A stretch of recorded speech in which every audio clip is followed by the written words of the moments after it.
Well, good morning, my Teaserking family. How's everybody today? I am fine. I got a little something in the bottom of my back is fucked up. I think it's a nerve. If I stand the wrong way, it's a lot of pain, and like now there is no pain. So I don't know if it's a pinched nerve or what, but there's some cream that my lifeguard friend, who's like the she's like the good witch. So she told there's some cream or ointment I can put on it. She said if your foot's hurting, you put it on, and in an hour you're walking and running. So I got to go to the health place to get that. See, why go to a doctor when you got a witch that a good witch that can help you? Well, I don't know if she's a good witch, but she seems to help me. All right, so some exciting news.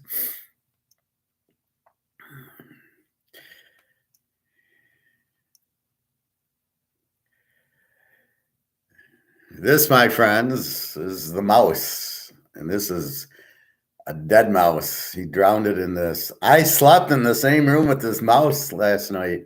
We looked and we couldn't find it.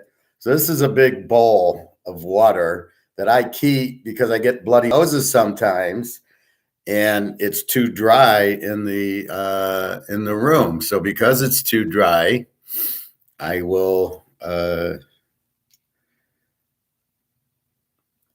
use that. I will use the water to help moisturize the room. So we couldn't find him. I had two maintenance guys here. We looked everywhere for the mouse. We couldn't find him. We don't know if he left and came back or what. All I know is he obviously got hungry, and he went in there. And I looked last night. I didn't see him anywhere. I don't know if I got mouse traps or what. They gave me these little containers, which obviously doesn't work. And the mouse got thirsty, and once he got in, he couldn't get out, and he drowned. And I threw him in the dumpster. So I'm a happy boy right now. God, if that thing was crawling on me last night and you're asleep, you don't know. But I could feel that he was like in the like I could feel him move because I'm so intuitive. I knew that's what was happening. Let's talk a little economics first.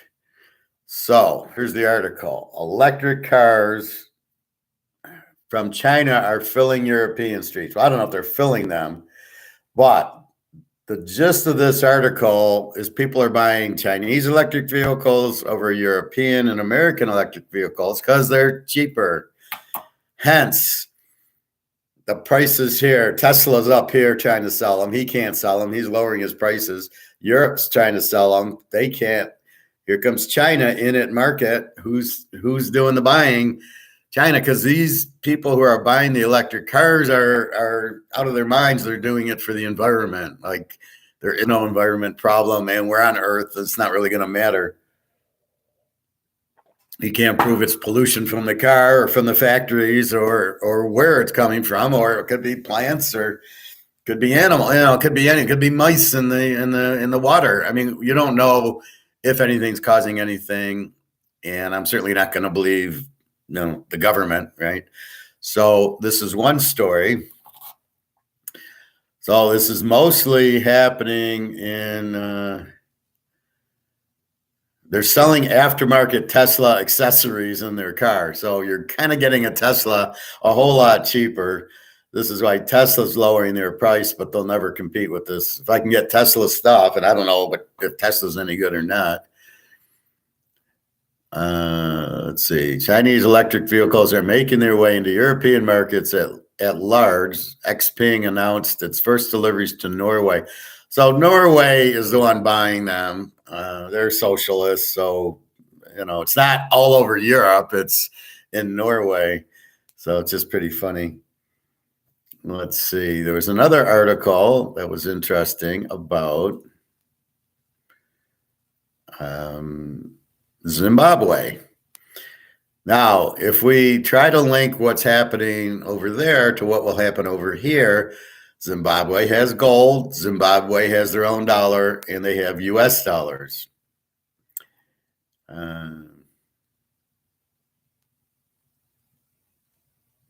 Let's see if I can.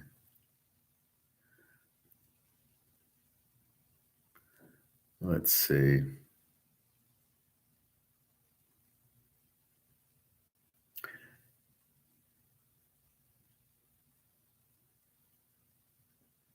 Sean Payton to the Broncos. Huh. Is that a done? So there was an article on Zimbabwe, which I can't find. Let's search it.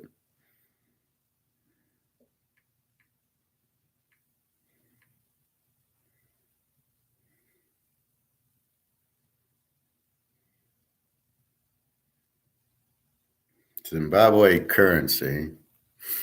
No, it's giving the. So there is a Zimbabwe dollar, and then there's a Zimbabwe. What is $1 US worth in Zimbabwe?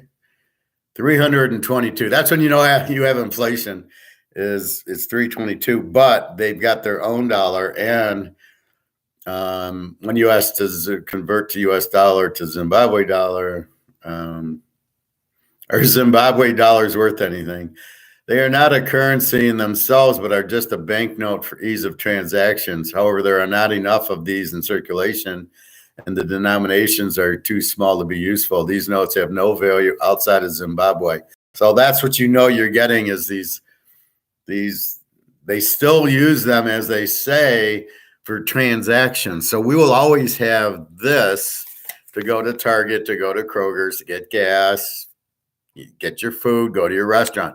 These will never go away. There'll be multiple currencies. So the digital dollar, which I don't see how that's even a possibility, because they're not even in test phase yet. China is, because China is a controlling communist country, but here they're not even testing it. You're going to rely on our government to do something.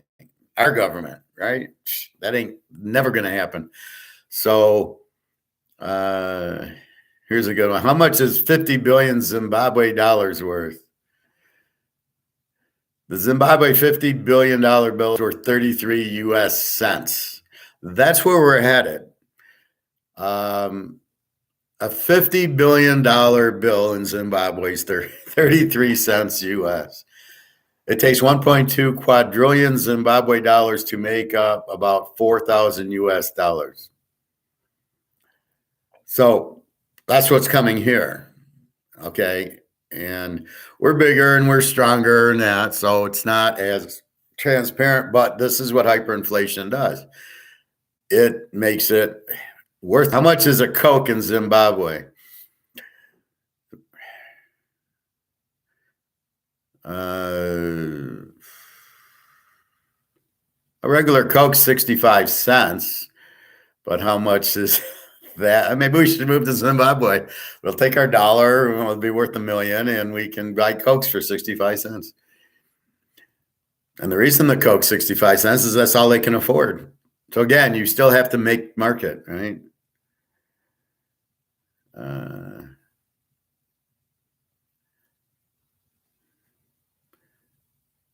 Zimbabwe inflation. Hyperinflation in Zimbabwe. Okay, let's see if they give a true answer. Why is inflation rate in Zimbabwe so high? The cause of Zimbabwe's hyperinflation was attributed to numerous economic shocks. The national government increased the money supply. They increased the money supply and they got hyperinflation. Oh my God, is that how it really works? So it has nothing to do with prices. The national government increased the money supply in response to rising national debt.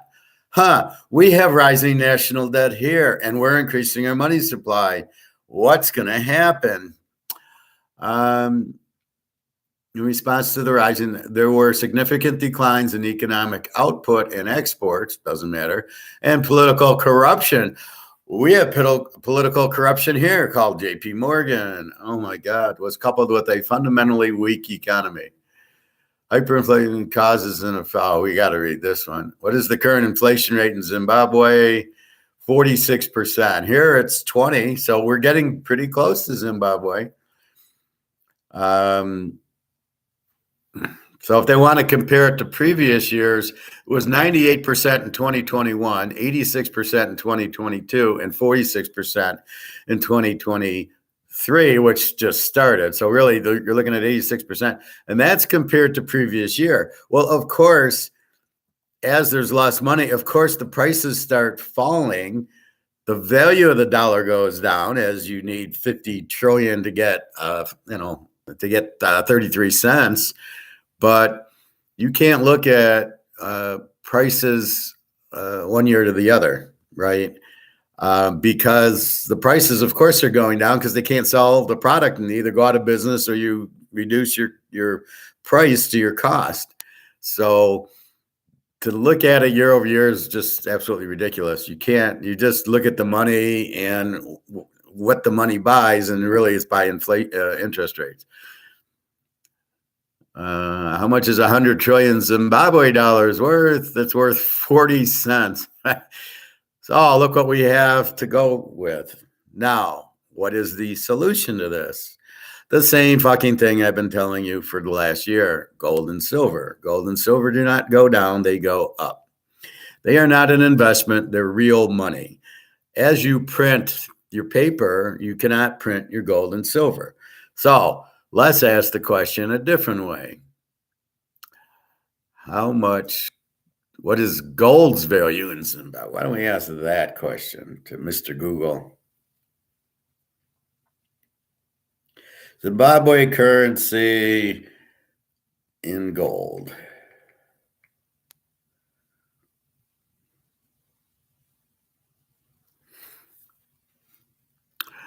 $100-gram gold is $6,000 Zimbabwe.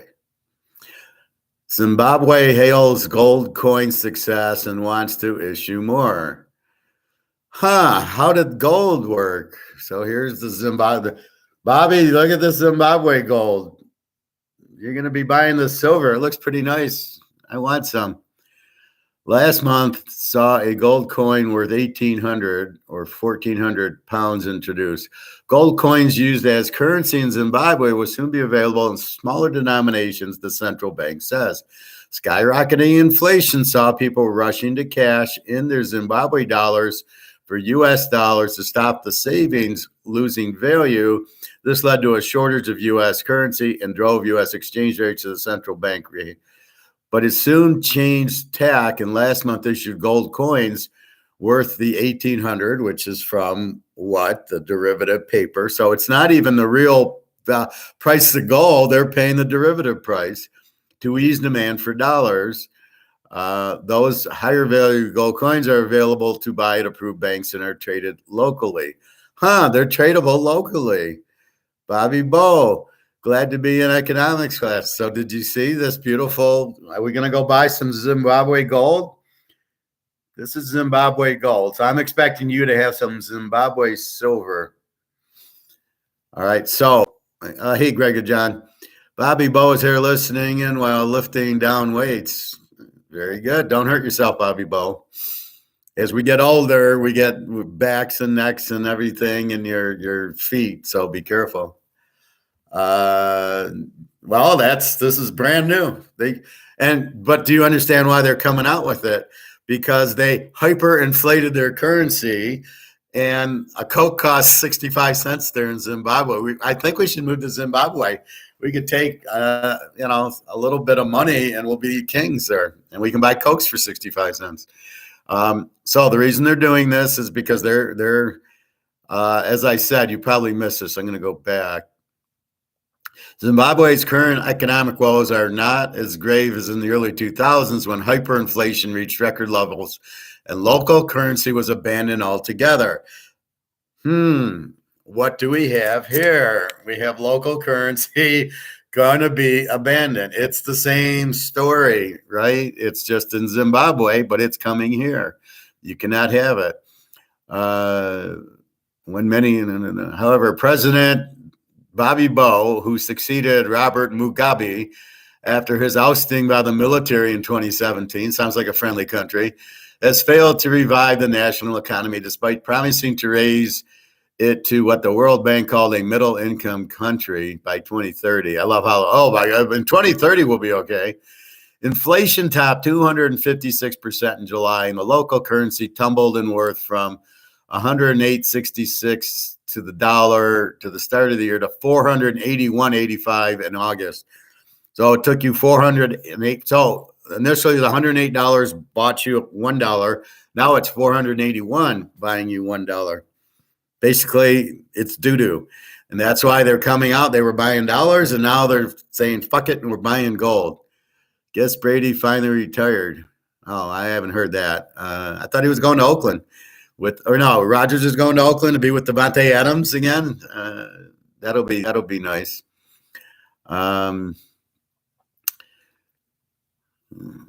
Reaction to the coins have been mixed. Some say they are good for companies wanting to maintain value of their money, but others say, which are the Keynesians here, the majority of Zimbabwe workers will still not be able to afford them. Well, at ounces, but if you sell 1/10 of an ounces, they can.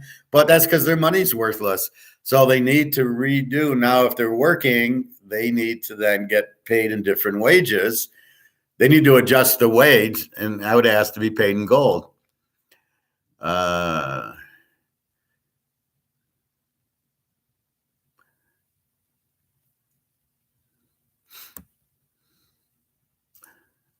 So this is from the BBC.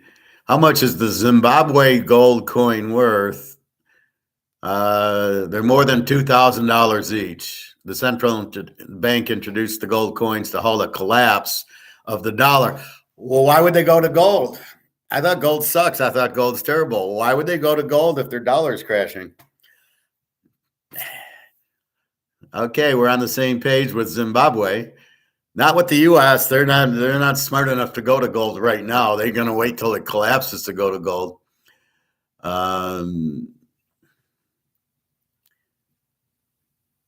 So now the Zimbabwe gold coins are selling for above $2,000 each, even though, well, that's probably because it's like 1950 now. So they're still on the derivative paper market. They haven't gone to the gold market yet.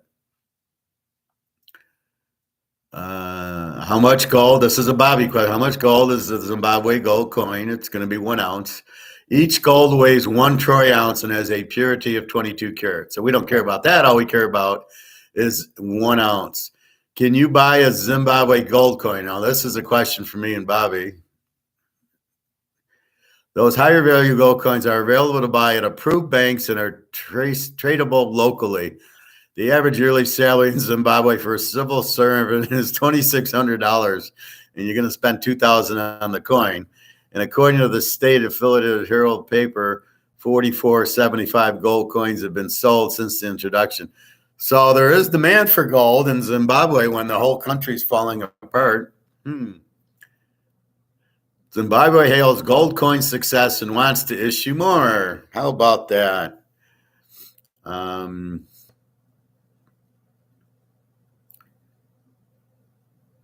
Which country gold coin is best to buy?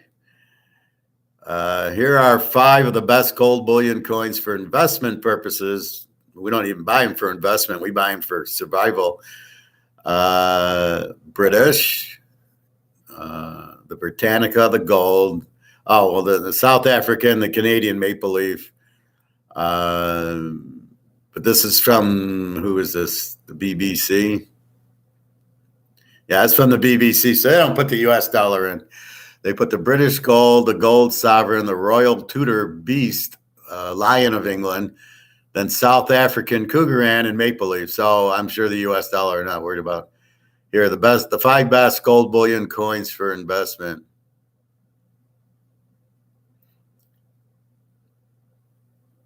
And that plays for silver too. Is gold coin worth buying? Oh, wait, it just popped up. Slow motion.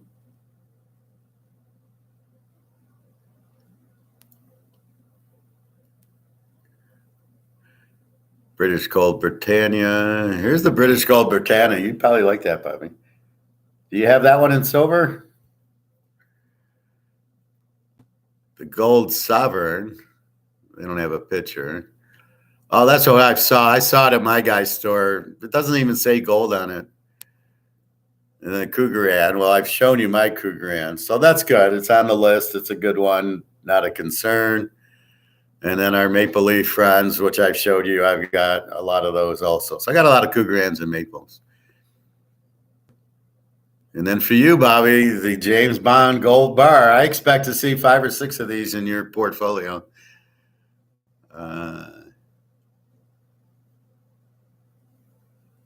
We don't care about Bitcoin.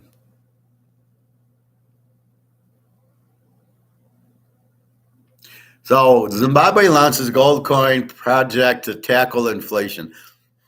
Isn't that weird? So gold helps inflation, and we're in the middle of huge inflation, going to hyperinflation. Just funny how that works.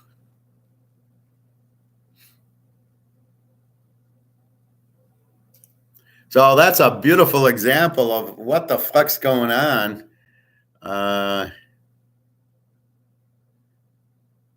Let's see. Now, this story, Fed's likely to raise interest rates, but in return to normal, is return to normal coming? No, they are going to keep raising rates till they break the system. Everybody thinks they're going to pivot and start lowering the rates, but not yet. What site are you looking at, Professor? Well, I'm on Google. I'm just on Google and type in Zimbabwe gold, and then that's 15 things came up. It was a BBC, Zimbabwe currency and gold, and then this came up. So I was looking at this one, the BBC. So that's what I was looking at. So it's just a Google search. So the Fed is not going to stop raising rates because it's not doing it to stop inflation. It's doing it to crush the other countries because that's what China wants because China's running us. So the Fed will now raise rates 0.25%, which should knock off the euro, the yen, the yuan, all these countries, the Swiss franc, the London, the British pound. That's why all these countries are ganging up to go to the to go to their own currencies. Now, being my INFJ personality, I'm in the hot tub yesterday, but I don't engage. I'm listening, and this woman and this guy are talking about the digital dollar. And I listened to it for about 2 minutes, and that's about all I can take. And then I jump in because that's what I do. And I say, there'll never be a digital dollar here. And they start, oh, yeah, it's coming. It's going to be a one world currency and a US dollar. It'll be all digital. And I said, no, it's impossible. They're looking at me, and I'm like, fuck you. I know I'm right. I was explaining myself that if I know 2 and 2 is 4, I'm going to say 2 and 2 is 4. And I'm going to be kind of confident and aggressive about it because I know I'm right. And when I do it about economics or I do it about other things, it's the same thing. I know I'm right. Here's proof. Look, Zimbabwe's buying gold. I'm telling you, buy gold. Okay, here's proof I'm right because look what Zimbabwe is doing. Look what a lot of the countries, like all the central banks, look what Russia and China are doing. So that kind of backed me up. So she's like looking at me. No. It's going to be a one world currency. I go, it's impossible. You have all these different economies. You have the BRICS countries, Russia, China, coming out with a new dollar backed by gold. You've now got the Latin American countries coming out with their own currency. How the fuck are you going to get a one world currency? What part of this are you seeing? BRICS, you're seeing Latin America, and you're seeing the US and Canada. What part of that are you missing that they're going to have different currencies? There's no way you're going to have one because different economies. What do you do? What do you charge interest rates? Some countries are manufacturers, some are buyers, some are sellers. You can't have the same thing. It doesn't apply. So she does. I can see I'm way over her head, but I'm just like being myself going, no, I'm hearing what you're saying and you're fucking wrong. So just stop scaring the guy because he thinks there's going to be a one world government and a one world religion and and I go, that's bullshit. That's what they're selling, but not what but they can't do it. Nobody's buying it. It's like ribs at $40 a slab. You can sell it at 40, but nobody's going to buy it because that's not the market. So therefore, they might tell you about a reset or a one world government or a one world currency. It's impossible. I said in the US, first of all, we'll never have it because of three words, JP Morgan. JP Morgan does not want to give up his monopoly printing money. They are the Fed, and they do print the money. They're not going to give that up. It needs it needs a vote in Congress, which will never happen because JP Morgan owns all the politicians and aren't going to let them vote to put in a digital dollar.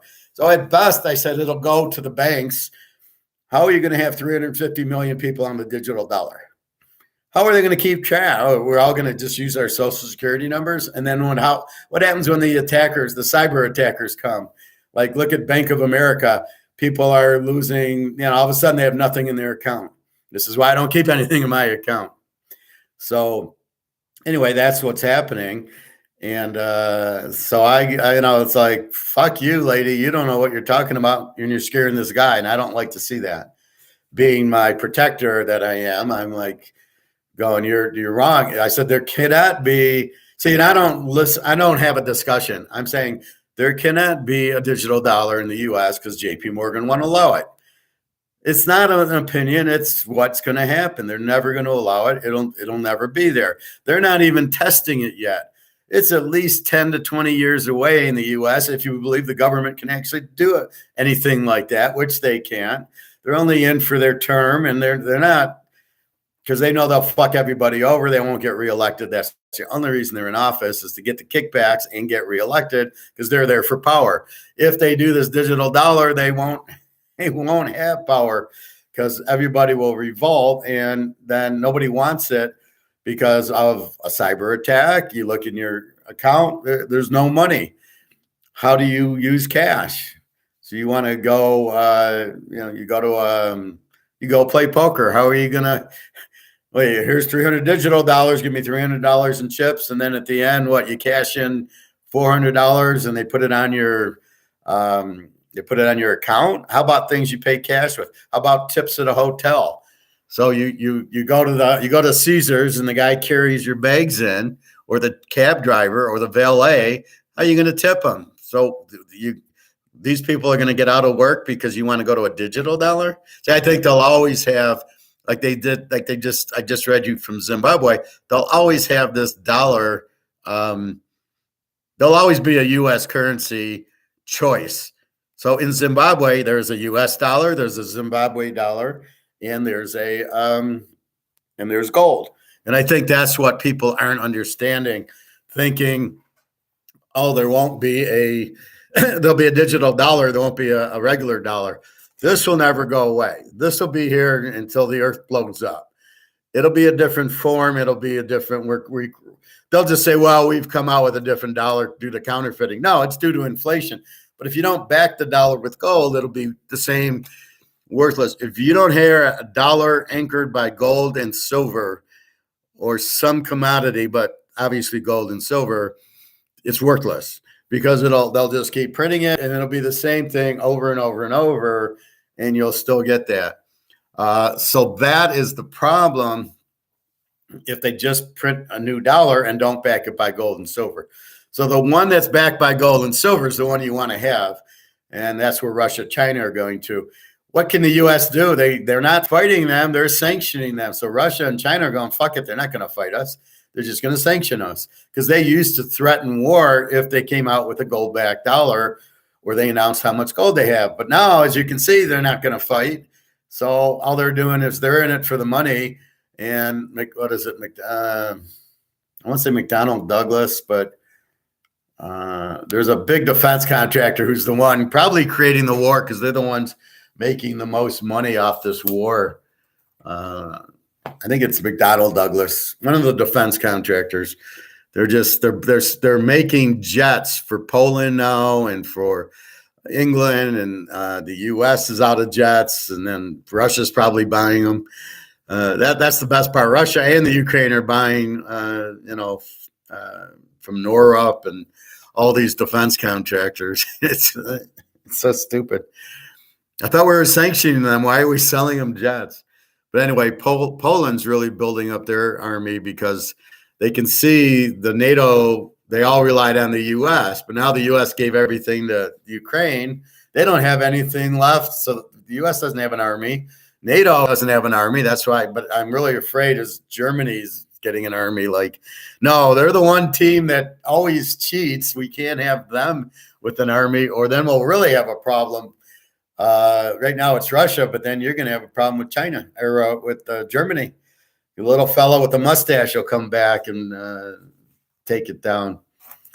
So anyway, so you have, again, the market. So China makes the electric cars the cheapest, so everybody's running to them to buy it because they're cheaper, which is my point. It's the market. They're not buying electric cars because they're Ferraris and they're Mercedes. They're buying electric cars because these are environmental crazies who think, oh, I'll save the planet if I buy an electric car.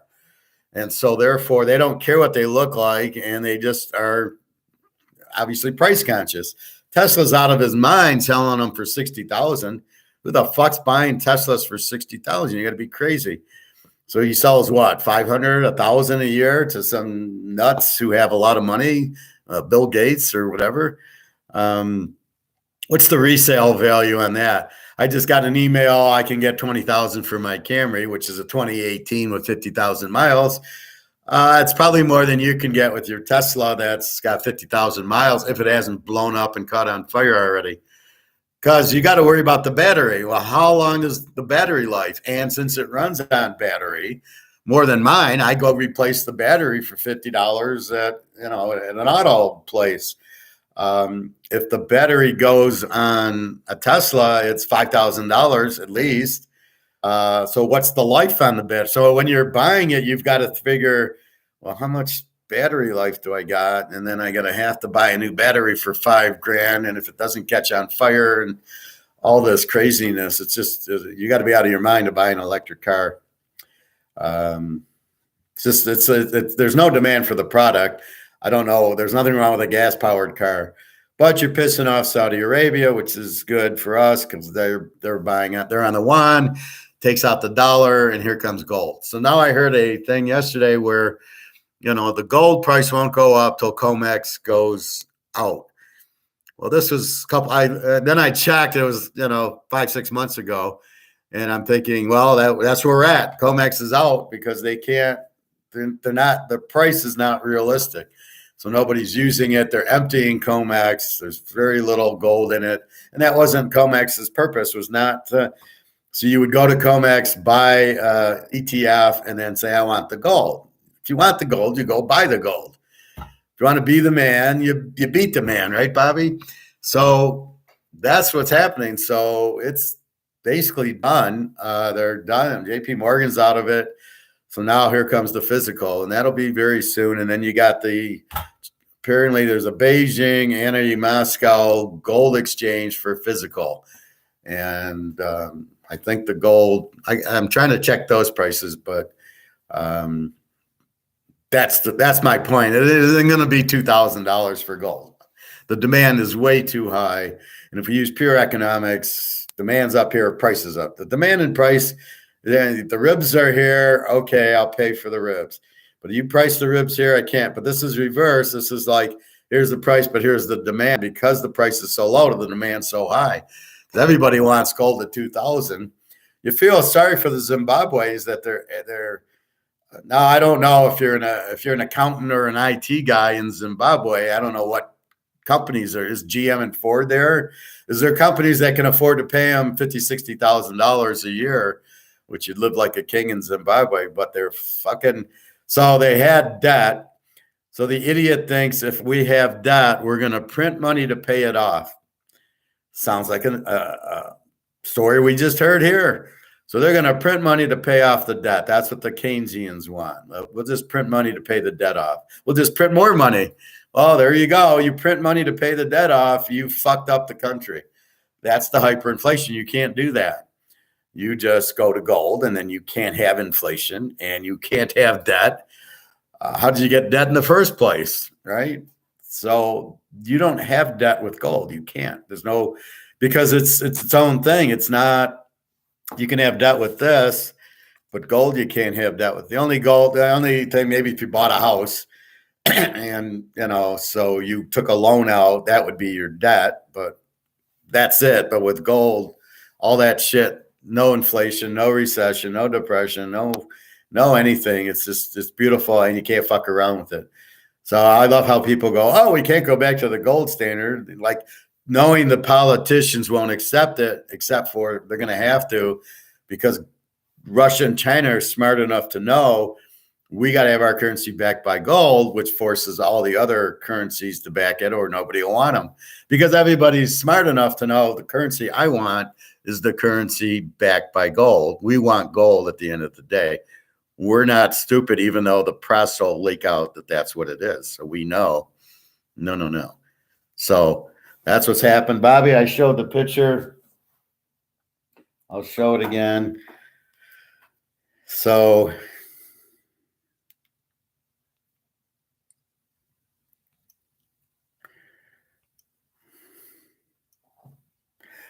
the mouse is gone. This is what the mouse looked like. He went in for a drink. This is a pretty big plastic. I used to make it for popcorn. Now I leave it in my room so I don't get bloody noses, because it gets pretty dry with the heat on. So that's the little fella. I found him this morning. But I'm scared as I slept, and there was a mouse obviously in the room for him to climb into the water. So I don't know if he come and go, because we checked the house pretty thoroughly yesterday, me and two maintenance guys, and we could not find the mouse anywhere. We looked everywhere, in cabinets.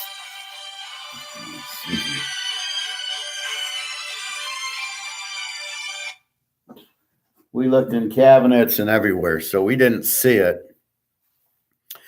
And basically, that's what happened. So he must come in during the night, but he ain't coming back. So it's a free pet for me. He's dead. He's drowned. But it's scary that he was in the room while I was sleeping. Yeah, I know it's a baby, but it's a mouse, and I didn't like it. I don't have a cat, so it was a matter of me not being comfortable with an animal in the house. I agree with Phil. You should have kept it and raised it. Yeah, that's all I need. I'll put it on a leash. Then they're going to charge me for having a pet in the apartment. Well, no, I couldn't. I didn't catch it. We looked for him, and then he ends up obviously hungry, obviously wanting a drink. Didn't realize that the container was too big for him, and he ended up drowning. So I threw him in the dumpster today. So I feel a lot better not having company. If I have company, I want to invite him in. I don't want him to come in like this. That's crazy. Let me see if this was the Ann Arbor job that just called me.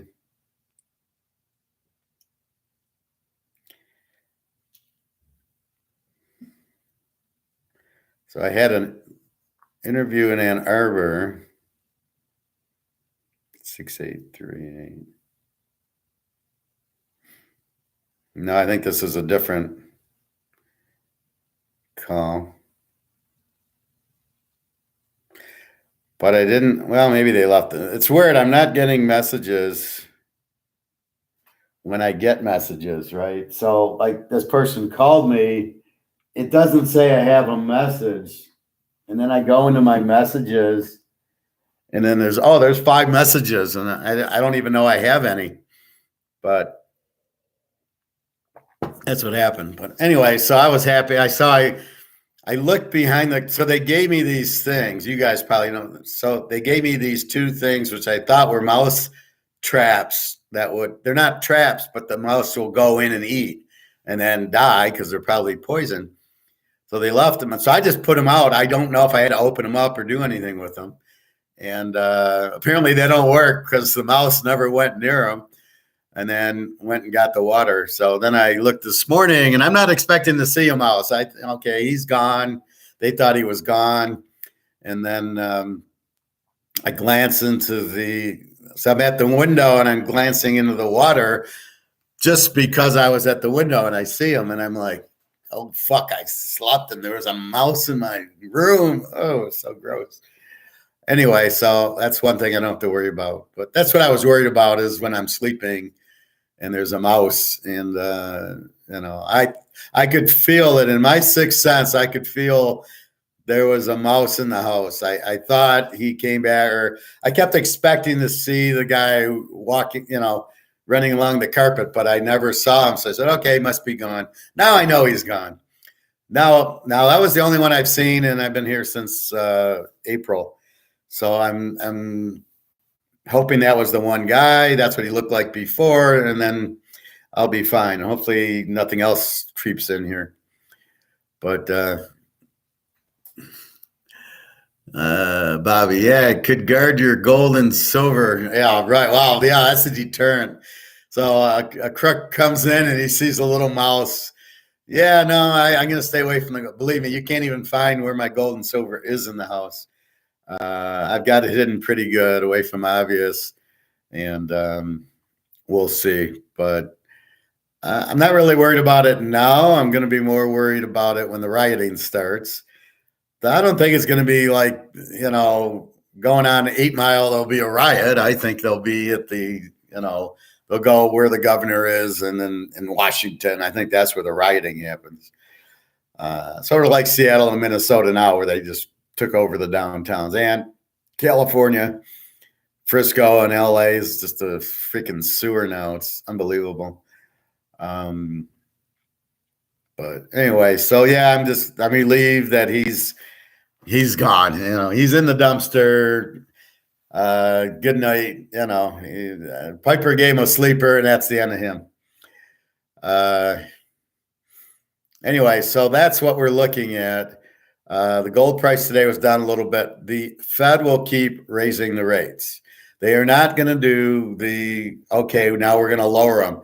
So there's two things the Fed's fucked with. Either the dollar gets ruined by the inflation, or the economy gets ruined by the inflation. So when they raise interest rates, they're helping the dollar and they're killing the economy because they're making things too expensive. And if they lower the rates, they help the economy and kill the dollar because it's being inflated. So the Fed's fucked either way they go. They're going to probably keep the economy because they can just come out with a gold-backed dollar, but they don't have any gold, or just come out with a new dollar. But they can't just keep going at what they are with the dollar because they're ruining the dollar, but they're obviously doing it on purpose, which is really mind-blowing, to actually ruin your own country on purpose because you're being run by a different country. I've never heard of it like this before, but that's what they're doing. So that's why the Fed will keep rate, but now it's a quarter point. So we'll only ruin the economy a little bit, and then the inflation won't go away. And, and then they want to measure it in price, which is wrong. And then they want to, and then their basically plan is to ruin the other countries. So they're basically blowing up all the currencies, right? Japan's gone, the BRICS country, or the Euro's gone, England's gone, Swiss, even the mighty Swiss, they're hurting because everything's against the U.S. dollar. So as the U.S. dollar collapses, all these countries collapse, and the U.S. dollar is collapsing. So we're fucking everybody over, but they're stupid enough to play with the U.S. dollar and play with our government, who's always so honest. You got to be out of your mind. That's just ridiculous to trust any government, right? More likely the U.S. What are they going to do? Sanction everybody? So now everybody's got this Hey, let's get away from the dollar before they sanction us. Okay, but where are you going to go? That's like getting a divorce without having a girlfriend. So, all right, you're married. All right, I got a girl. Okay, I'm going to divorce her. But now I'm alone. I don't have a girlfriend. So you got to get a girlfriend before you get divorced. You don't get divorced. You don't divorce. You don't leave your girlfriend first. You leave her second. But anyway, so it was an interesting time in the hot tub with these people. They listen to, what, CNN or MSNBC, and there's a digital dollar. And so they don't really get it. They hear it, but they don't dig. And they don't realize, like, I actually went on Google and I said US digital dollar, or I went on YouTube, and it's like, it's not even in test phase yet. They're thinking about it, but they're not even, it's nowhere near being tested. It's going to take 10 years. It's not going to be like, oh, it'll be out in 2 months. That's what other countries will be, like China, and these smaller ones will probably be digital dollar, but not here. And even if there is a digital dollar, like for the euro or the British or Switzerland, it's not going to be. They'll still have this to pay the tips, to pay the food, to pay that. They're not going to digital dollar because the stores have to get ready for it. How do they accept the digital dollar? So you go to Target and you want to buy milk and bread. Okay, how do I pay for it? Oh, well, I'm going to use my digital dollar, which is probably like, I don't know, like PayPal or something. When you get to the register, how do I pay? See, there's the mechanism is not in place. And when you go to the stores or your restaurants, ask them about it. I do that with my barbecue guy. I go, are you prepared for the digital dollar? He says, no, I don't. I wouldn't know how to take it. I assume it'll be like a credit card. He has no clue. And therefore, and he would have no clue what to charge for things. Is it going to be even money or is it going to be half? So how do I charge my ribs? Is it going to be $29 or $27 that he's charging, or is it going to be everything cut in half because now it's a new thing? Or so what's the value of the digital dollar, and how do I accept it? And how do I get what is it going? So you're a business, all right? So I go pay for my ribs in digital dollars. How does he get his money? It's at the Federal Reserve. The Federal Reserve's not Chase, it's not Wells Fargo. It's the fucking Federal Reserve, which deals with the banks. It doesn't deal with. There's no account Professor Bobby Phil lined up at the Federal Reserve.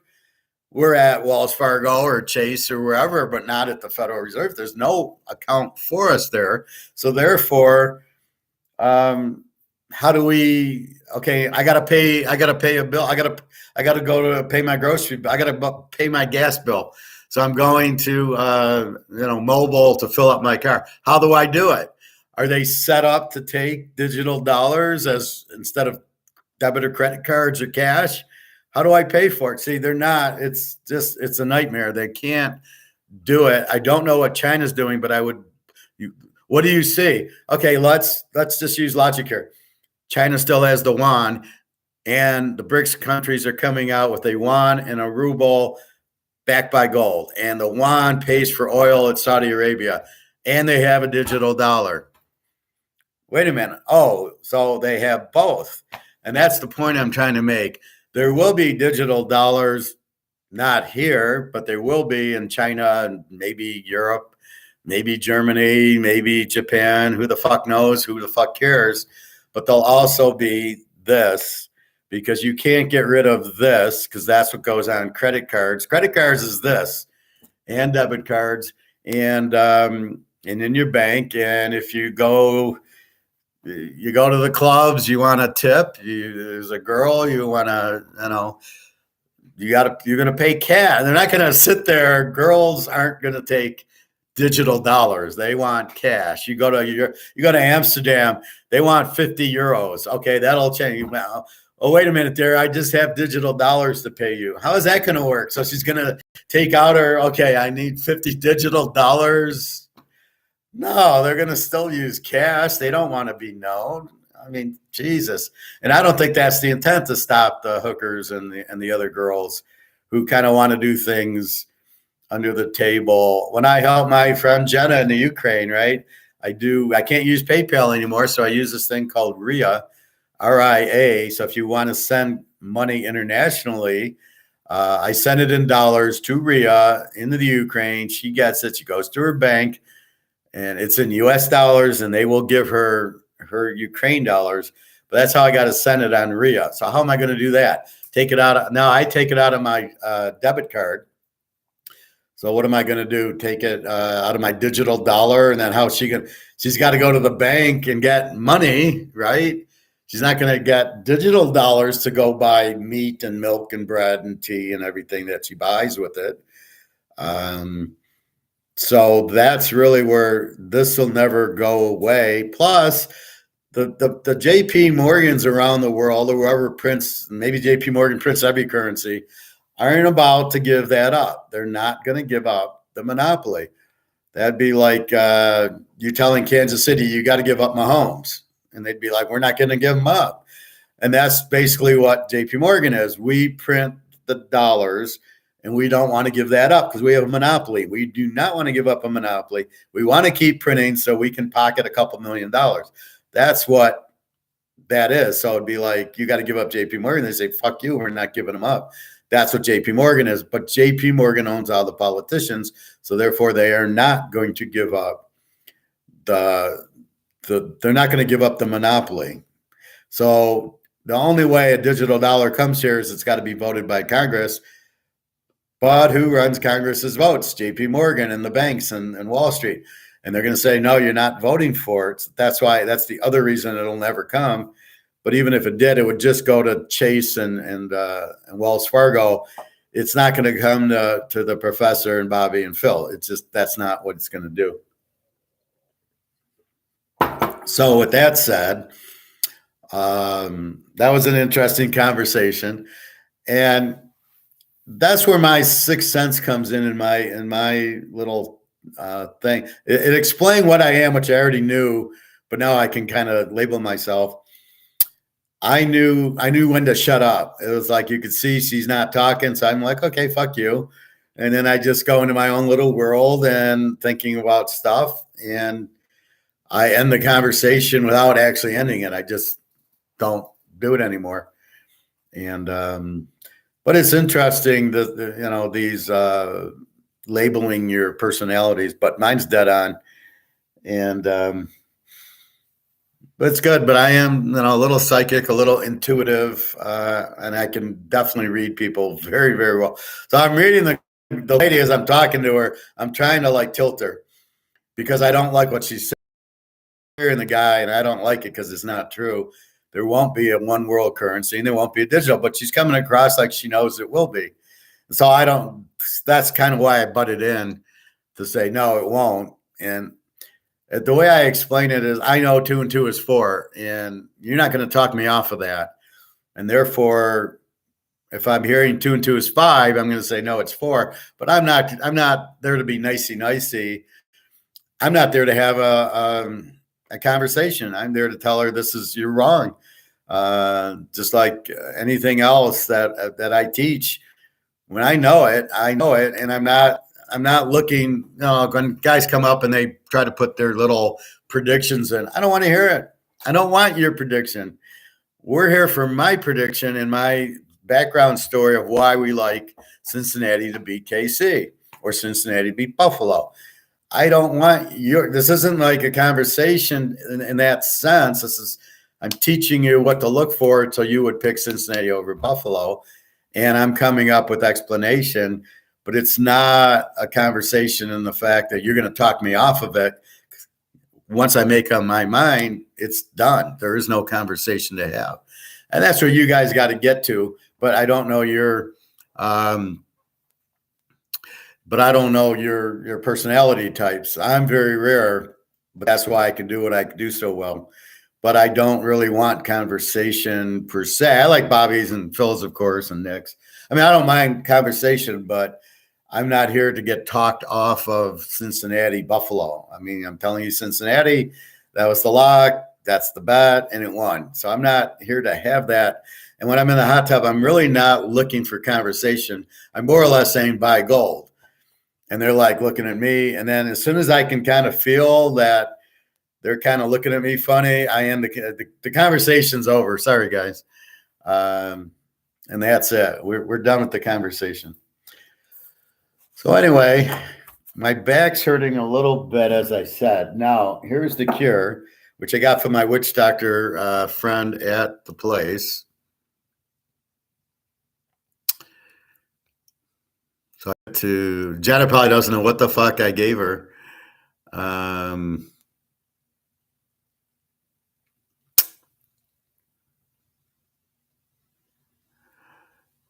I thought I gave it to Jenna. Maybe I gave it to Darian.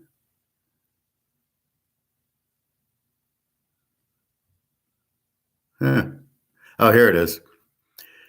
It's called Arnica Cream or Oil. It's a herb. Arnica. You get it at one of those health places that like where I got this from.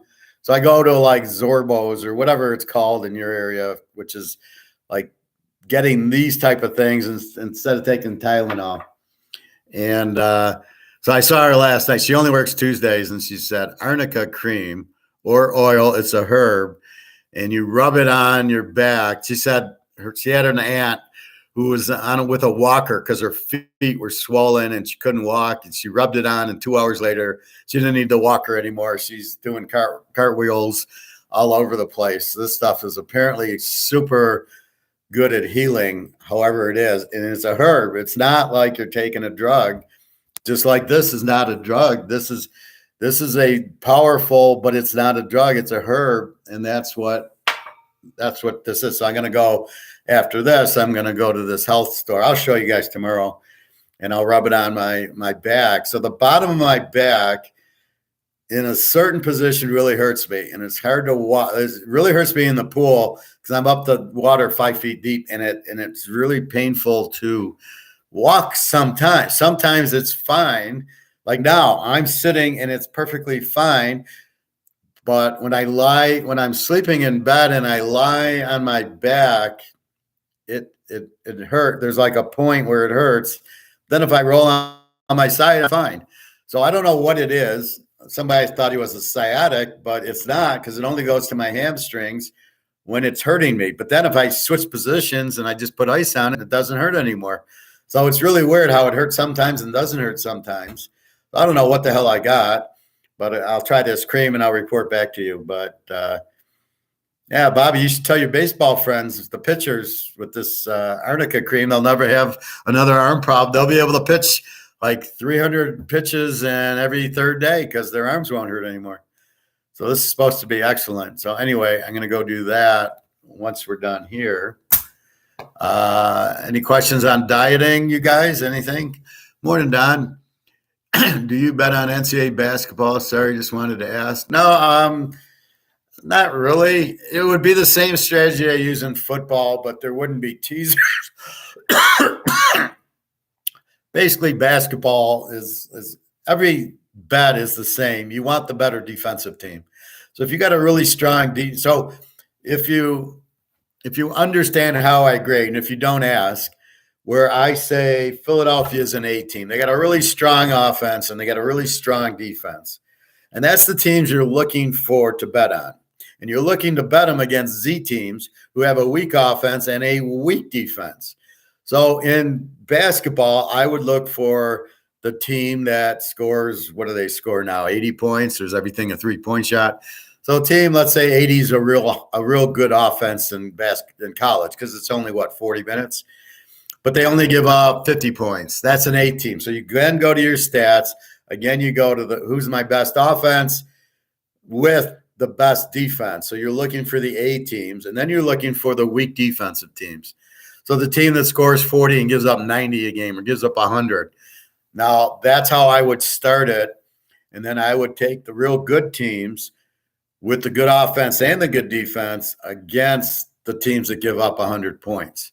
That's how I would bet anything: football, basketball, hockey, if they have shitty goaltenders, baseball.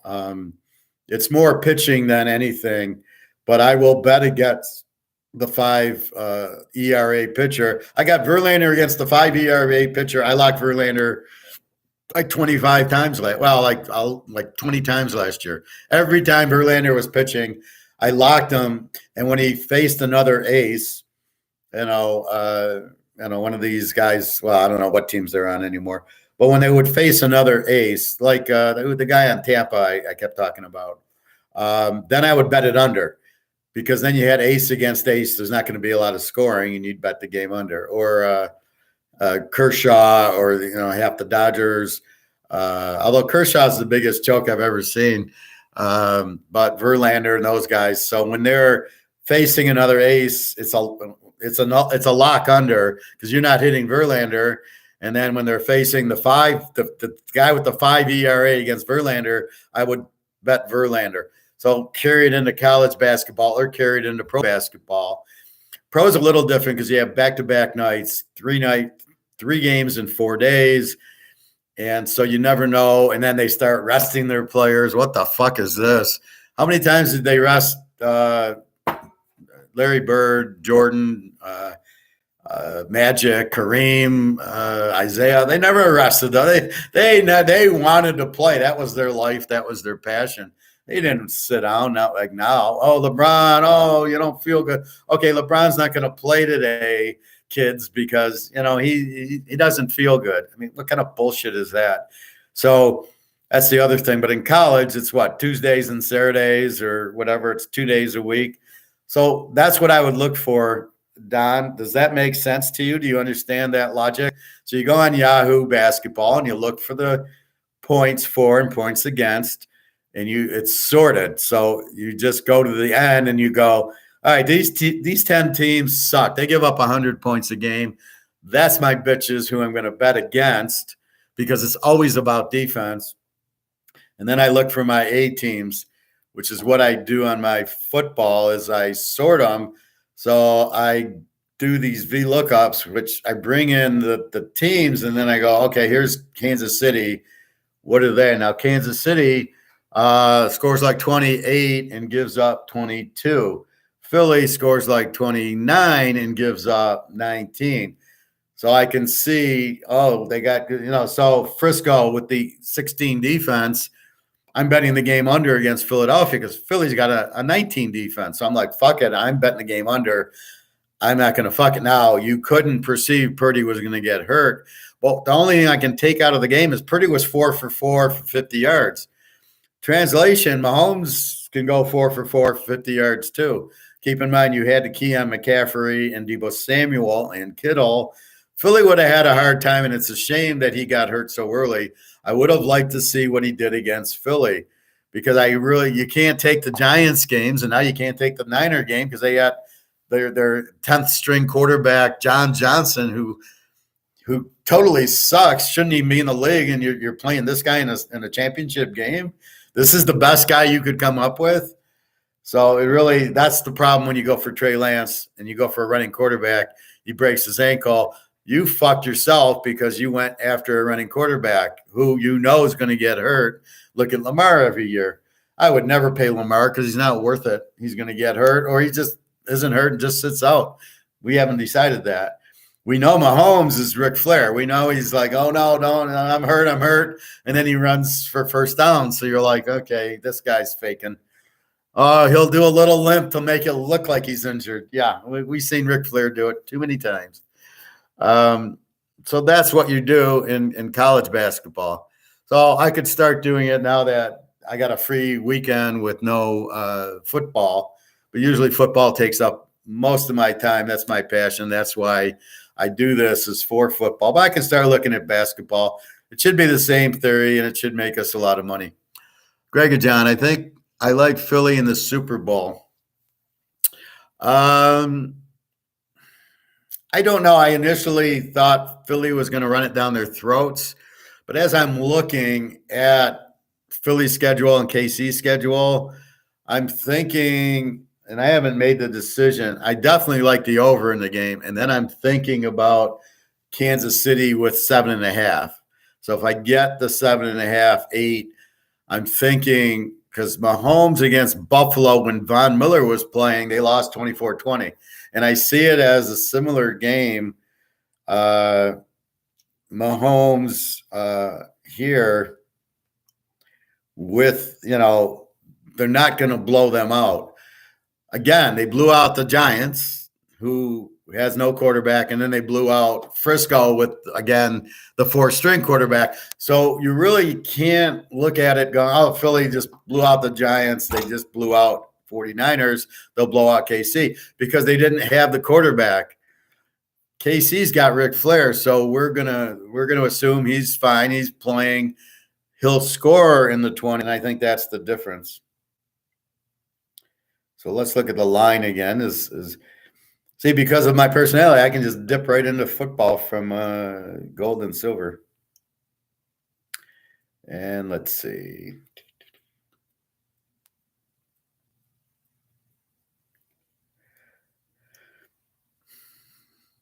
I don't like this. You see where it says Super Bowl over on the side here? I had to click it because it was on championship game. I'm going, where's the line? It normally automatically switches, like week 13 becomes week 14, but in this case it didn't. So we got Philly at 1.5, 50.5. So the 49.5 went up to 50.5,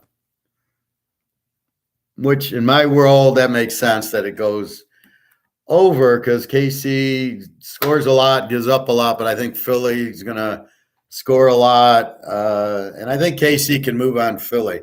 So let's go into the matchup here. So right now we got Philly 1.5 at all the casinos. They're 1.5. There is no ones. There's no twos. Let's look at the total. 50.5, 50, 50.5, 50.5, 50, 50.5, 50.5, a 51, a 50.5.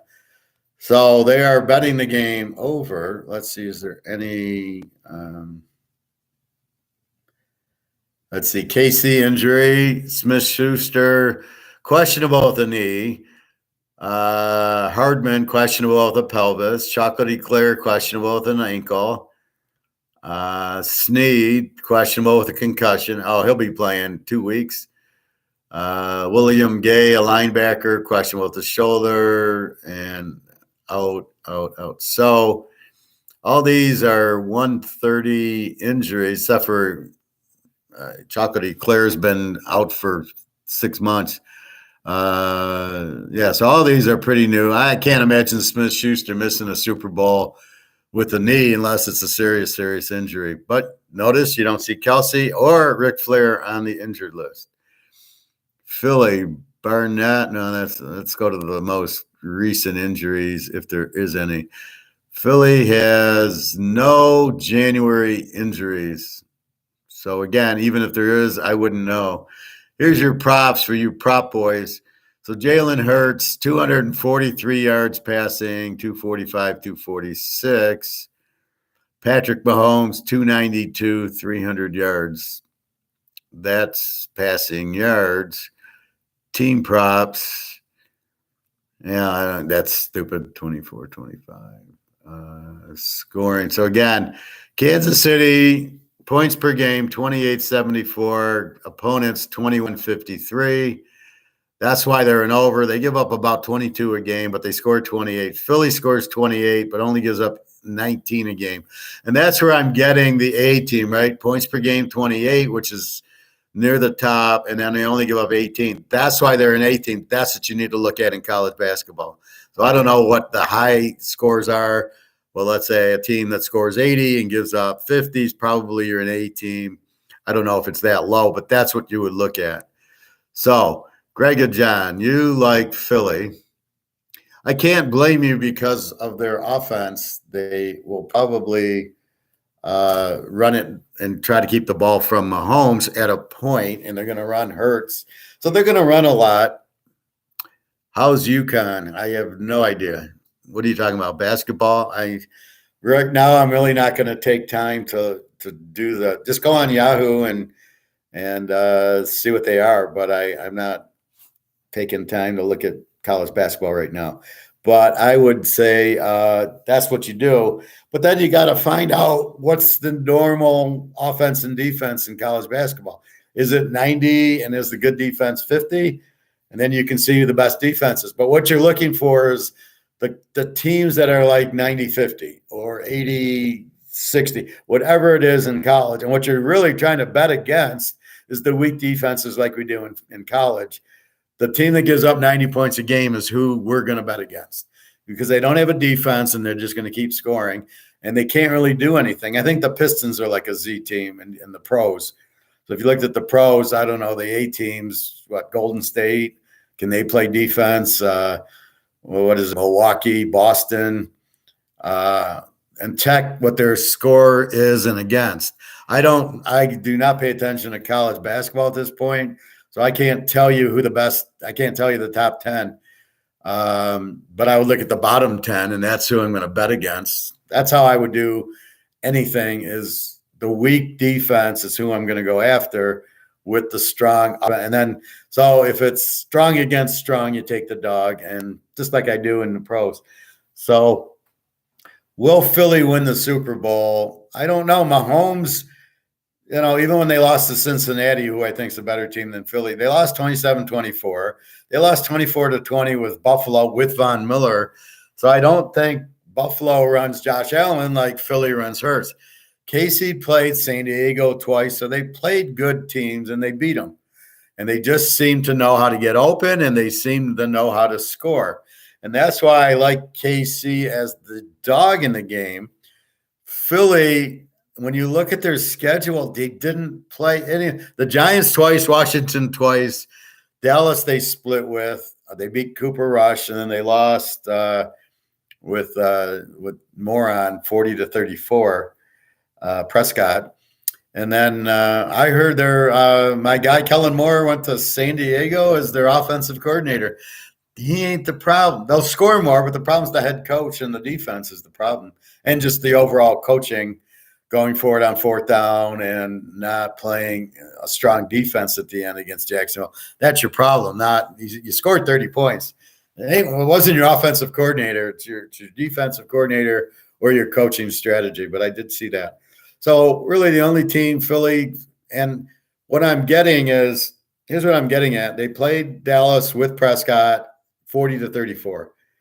They played Green Bay with Rodgers 40-33, in which he didn't even play the whole game. I looked at the box score. Jordan Love threw like 6 passes. And then they played the Lions 38. Otherwise, they were playing Washington. They were playing the Giants. I mean, they were playing teams that sucked. Houston, Jacksonville, that whole Tennessee and Indy. So you played the weakest division and I think Georgia would have beat all 4 of them. And then you've got so they played nobody and they got nobody in there. The Giants and Washington don't have quarterbacks. So really the only teams I saw with quarterbacks was Green Bay, and it was 40-33. And then Prescott was 40-34 Dallas. And then these last 2 games, you didn't see a quarterback. So are they really that strong? And yes, they're running. And again, but it's the other team doesn't have the quarterback, so they're getting turnovers and they're running. Very good running. So I think they will score a lot, and I don't think you're going to stop Mahomes. So I love the over in the game, 49.5, but it's what do you put it at, Philly or KC? And again, Philly at -1.5 takes me to Kansas City. Now, if KC went favorite, then I would probably play Philly in 7.5 because KC is a weak favorite, right? And Philly is a strong dog. So I would pray KC's favorite. Now, apparently it was opened at -1.5, but I didn't see it. The opening line I see is Philly -1.5. So if the Mahomes money comes in, so supposedly the Philadelphia money came in, which I don't buy. Then if the KC money comes in, if I would prefer Philly as the dog in this game. I would prefer KC 1.5. I would lock Philly in 7.5. So if you can get Philly plus 1.5 and take it to 7.5 and you bet it with the over, that's what I would prefer. But KC, I still think they play the games close. Obviously, Mahomes is not injured, but I think Philly will blitz them a lot, and I think they're going to run it down their throat to keep KC off the field. So I'm not sure yet. I I think Philly wins the game from a 1.5. From a teaser standpoint, KC and 7.5 is kind of hard to pass up, but we will see, because beating Cincinnati the way they beat them was very good. But we know Andy Reid in a big game choked, so I don't know. Even against Frisco, he was down 10. Mahomes won it for him, like Brady won it for Belichick, right? Mahomes threw the long pass to Hill, and then they got the touchdown. They got the other, but Andy Reid was down 14-10 to the Niners. I mean, if he wasn't placing Shanahan the biggest choke in coaching, then he probably wouldn't have won that one either. But look at him against Tampa. He couldn't figure them out. They got killed. He couldn't figure out, my offensive line's injured. This is what I got to do, like Cincinnati did. They brought up Burrow into the pocket, and he ran a little bit, and he threw it. He let the receivers get open, and he made some great throws against KC last week. But they can't help it if they, when you gotta beat the refs and the team, it's very hard.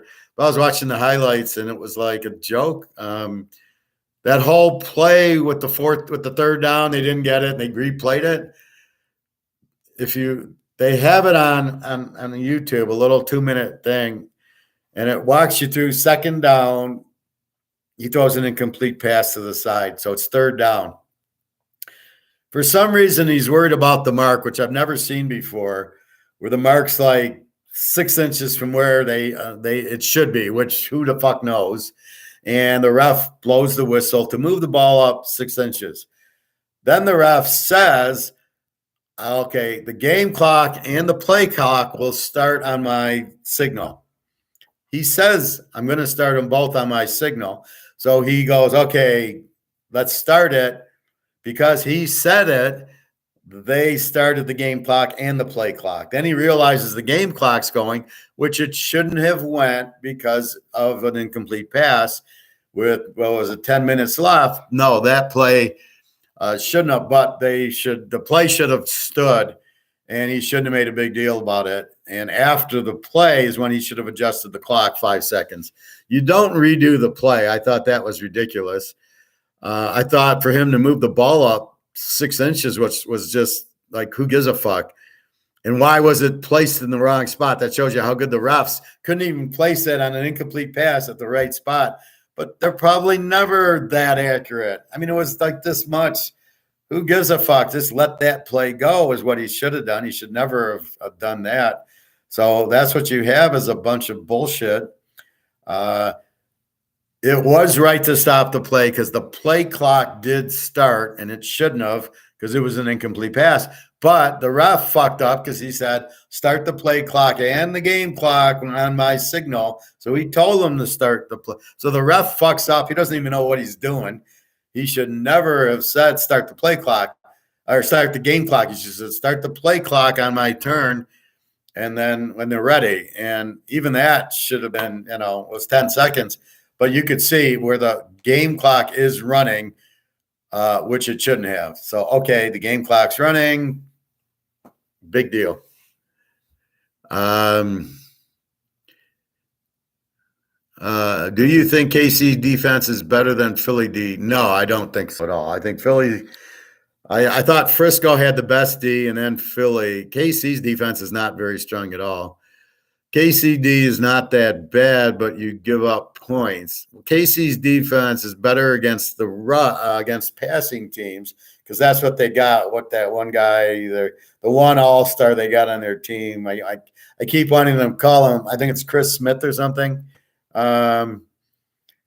With that, I really how are they going to do against Philly's running? And I think they're going to get killed. And I really couldn't find. Like KC, how did they do against San Diego? And it was 27-24. They're 50-point games. I think Philly, you look at San Diego. San Diego had a good defense, although Bosa never played. And then they have the good offense, which is better than Philly's. So, they got Eckler. So San Diego's going to run it down their throat. And Oakland has a good runner and Jacobs. So they beat them both. But they played two good running teams. So that's what you get out of it. Yeah, San Diego and Oakland ran on them, but on the same token, and Buffalo on the same. Well, Buffalo doesn't have a good running attack; they just Josh Allen runs. But let's call it Philadelphia, and they beat on. They lost by 4 with Von Miller, but they're not getting blown out. KC doesn't get blown out. Now, since Mahomes really isn't hurt, then I'm not going to worry about it. Why Cincinnati didn't blitz him is horrible coaching on Cincinnati's part. How do you not? The guy can't move supposedly, especially on that last play. Where was the blitz on the last play? Now, there was holding when the guy got knocked down, but it, of course, wasn't called. But I would have put 6 men on it, and I would have double teamed Kelsey, and I would have left. He didn't have receivers. Vandel's skelling. I put a guy on him. I double teamed Kelsey because that's where he's going, and let him hit this other idiot who isn't even a pro player. Let him throw to him, but I'm not giving him a chance because he's got a hurt ankle, supposedly, which apparently he doesn't. So that's the other thing. So he was able to run, but if I blitz 6 guys, he ain't moving any. He's getting sacked, and now they're punting. That's how you play. You pressure them, right? What is the weakness? Mahomes can't move. He's got a hurt ankle. So I take mine and go after the weakness. That's how you play Art of War. You go after the weakness. And they didn't go after Mahomes, who was the weakness with the injury, supposed injury. He's got the Ric Flair injury. So that's my point. So Cincinnati blew that game, and they relied too much on the refs. We're screwing them all over the place. But never should happen. But anyway, so that was that one play. The ref fucked it up because he said start the game and play clock on my signal. He fucked up. So when he signaled, that's what they did, what he told them.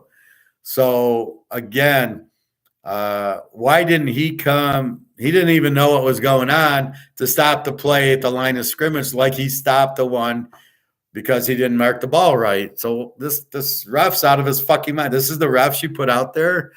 Because why is he out there? He can't spot the ball properly. He tells them start the game clock and the play. He fucked up the whole thing and gave Kansas City life. And then the holding call, oh my God, on Apple. Oh, wait, he touched his shirt. That's holding. You're calling that on 3rd and long. You're calling that holding. Really? So they know the situation. And this is what really frustrates a guy like me is the situation on 3rd and 14. Eli Apple does this and they call holding on it. Like, are you out of your fucking minds? That's not, the ball didn't even go there. He wasn't part of the play. You don't call holding on that and bail out Kansas City unless you bet on Kansas City. You don't call the personal foul out of bounds when the guy touches his shirt and the guy takes a dive when it's 8 seconds left in the game and you give him a field goal to win the game. You don't call those. It's like in the NBA, they always said, we don't want to decide it. So you could basically foul Larry Bird with 2 seconds left and they're not going to call it because the refs don't want to put Larry Bird to the line. He's got to make the shot. That's what you do. And then on that one Bird against the Lakers in Game 6, and whatever that was, when he told Worthy to play, Worthy's got him grabbed like this. They didn't call anything because it was the last second of the game. Worthy could have tackled him. They weren't going to call anything. So Worthy's grabbing, and they never call a foul. Bird had the shot. If he makes it, they win. He rims it. And you don't call that foul at that time. And the refs really fucked the game up. Yeah, Andrew, I think it'll be pretty high scoring. Just from what I said, because KC's a high scoring game. But it should be, what do you have, a 43 with Cincinnati? You'll probably be similar here. Philly can run a little bit better, but Burrow, so yeah, somewhere in there, somewhere in the 20s, the game will be at least. I watched the replay of the late hit, and it was deflate, Professor. What does that mean, Bobby? The holding call is questionable, though I agree. Yeah, but what I'm saying is when it happened. It was deflate. What does deflate mean, Bobby? But those bastards have blown so many calls that went against me that I will take the blown call this time. I agree with Andrew that you should coach NFL. Yeah, we would go to the Super Bowl every year. I guarantee that. I meant the late hit was legit. No, it wasn't. It was the dive that got the penalty. I'm not arguing that he touched him and pushed him, but it should not have been a penalty. The penalty came because Mahomes took a dive. He did not push Mahomes down. He kind of touched him, but not what it should never have been a personal foul. Mahomes took a dive, so fine. Why do you throw a flag? If this so go watch the Burrow play when the guy lands on Burrow with all his weight and Burrow's his arm. Where was the personal foul on that? You can't land with all your weight on a quarterback. Now, if it was Tom Brady or Rodgers, I guarantee that would have been called, landing on him with all the weight. But they didn't call it for Burrow, but he got personal foul that they didn't call. Plus all the holdings that they didn't call. Watch that last running play. The defensive tackle is near the quarterback, and all of a sudden he's tackled. He's on his stomach or back. The guy threw him down. No call. And then Mahomes is screwed out. So everybody's watching Mahomes, and this guy's on his stomach because he just got held, but no penalty. No, I don't believe. I believe the late hit was not a penalty. Yeah, he took a dive, and that's why he got the penalty. But I think all these players train for that in football and basketball these days. It's like part of situational football. Well, I think they all take dives, especially when they're going for a pass and the guy kind of touches them, they'll take a dive so they get the interference call. Absolutely. And the refs are so stupid, they don't know what's going on. You definitely have a point, Professor, but I think it's another great reason to have home field advantage. Was it home field advantage, or did the league want Mahomes, as our gentleman said yesterday? He called it. He says, I think Ryan says, well, they're going to have a problem. Are they going to be fixing it so Mahomes goes back to the Super Bowl? I don't think the game could have been played on Mars. They would have still made the call. I don't think it was a home field call. I think it was a Kansas City call, wherever they were playing. Yeah, Ryan, yeah, I got it. But that's exactly right. So Bobby's thinking it's because the game was in KC. And I'm thinking the game could have been in Atlanta, or it could be the Super Bowl. If they want KC to win, they're going to make the same call. If Burrow was at home, he would have got the flag. Well, if they weren't wanting KC to go into the Super Bowl and they would have just reffed it normal, he would have got the flag. There was 2 hits on him where the guy landed on him with his weight that should have been called. Bobby, but last year KC gave Bengals the game. KC was winning in last year's conference championship. They literally gave the game, and since he went to Super Bowl, how did they give him the game? I like the Mahomes that he fumbled that one, and then that tied it up for us. We needed that break, but I'm surprised they didn't call that an incompletion. I'm thoroughly shocked when Mahomes lost possession and did this, that they were going to call it an incomplete pass. I'm shocked that they called it a fumble. So I don't remember last year's, Bobby. What happened? If you're going to bring it up, you got to explain. And literally gave the game, and Cincinnati went to how did they give them the game? Didn't Burrow? Well, first of all, went to overtime, and then since he won with the kick, but how did they give him the game? You got to bring it here, Bobby. I want to know details. I want to know what the hell you're talking about. At least I can actually read this comment. I think KC will win the Super Bowl. The NFL wants Mahomes to be the next Brady. I think Philly is the better team, but I think Chiefs will win. I think it'll be I like the Chiefs as the dog. I think Philly's going to run it down their throats, but Kansas City doesn't get blown out. Again, I'll go to the Buffalo game. They lost 24-20, and I'll go to the Cincinnati. They lost 27. You don't blow out KC. They beat San Diego twice. They beat Oakland twice. They just don't get blown out. So I agree. I like KC I like the dog in the game. So I like KC getting 7.5. I think Philly should win. Now, Philly gets 77 sacks. So now, again, they played nobody. That you're talking against the Giants, Washington, Dallas, hardly good teams, Houston, Jacksonville. So Philly, I don't know what they did, but Green Bay 40-33, Dallas they lost 40-34, and the Lion game 38. So the three teams with decent offenses, they gave up a ton of points. And this takes me back to Utah, UCLA, USC, where they had good defenses, but when you saw Utah and UCLA play, they played an 80-point game. But if you looked at, they both had 20 defenses, but that was against weak teams. And then Utah played USC to an 80-point game, and then they played them again in the championship to an 80-point game, even though their defense was a 20. And I think that's what you're going to get here is a higher scoring game because I don't think you stop Mahomes. And then I think Philly, you're not stopping Philly. I don't think there'll be a lot of punting in this game. What are you, me, Ryan? Are you and I, whatever the hell I am? Because my gut instinct is huge. Bobby, drop passes went for it on fourth down before the half and stopped scoring. Oh, yeah, I remember they were up, and then they went for the touchdown instead of kicking the field goal. And as we know, if you miss your fourth down, it gives the other team, Anthony Davis, momentum. And so, yes, that I do remember that. They were kicking their ass, and then they as soon as they went for it on fourth down with like 5 seconds left in the half and didn't get it, then here came Cincinnati back. Burrow always does that, though. You can hold him down, and then it's like – and he always looks like he's about to be sacked. Then he throws darts, boom, boom, and then chase, boom, boom. Next thing you know, there's touchdown. There's a touchdown. I mean, look at that pass he threw to Chase on 4th and 1, and then he just – and Chase is like – there's two guys guarding him, and he just was like they weren't even there. He just jumped up, got the ball, and he was at the 5-yard line.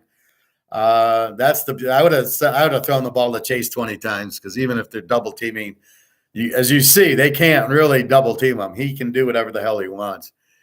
Yes, I remember that was a great play. Well, that's why sometimes you throw the ball to Chase, even double like Kelsey. Why is Kelsey? How is Kelsey open? What is the defense? See, this is what I hate about the zones. They do not teach zone defense. So, in other words, Kelsey will run through the zone and nobody picks him up, and that's why he's open. So, Casey's offense is basically Mahomes goes back to pass. Kelsey looks for the dead spot in the area. It's not even a play, right? You go across the middle, you go through the zone, and before you get to the next zone, and the way these zones are, nobody picks you up, just stop and I'll throw you the ball. That's KC's offense. There's no plays. It's just Kelsey, boom, and then he just sits down. So he's smart enough to see the opening. Mahomes is just looking, oh, there's the opening. Mahomes doesn't do anything. He just looks for the opening. There's Kelsey. He doesn't drop too many passes. And that's how you march down the field. He'll do it against Philly. And since Mahomes is Ric Flairing it, then he's really not injured. So maybe they'll blitz him, but I don't know. Bobby, I still like Burrow and Chase, but just can't go against your Mahomes. Well, you're living in fantasy world anyway, Bobby. He's not Mickey Mantle or Willie Mays. I mean, he's okay. But again, he's got Andy Reid, so he's really got a handicap with one of the worst coaches in history. Ryan, Mahomes ran back 20 yards and fumbled it.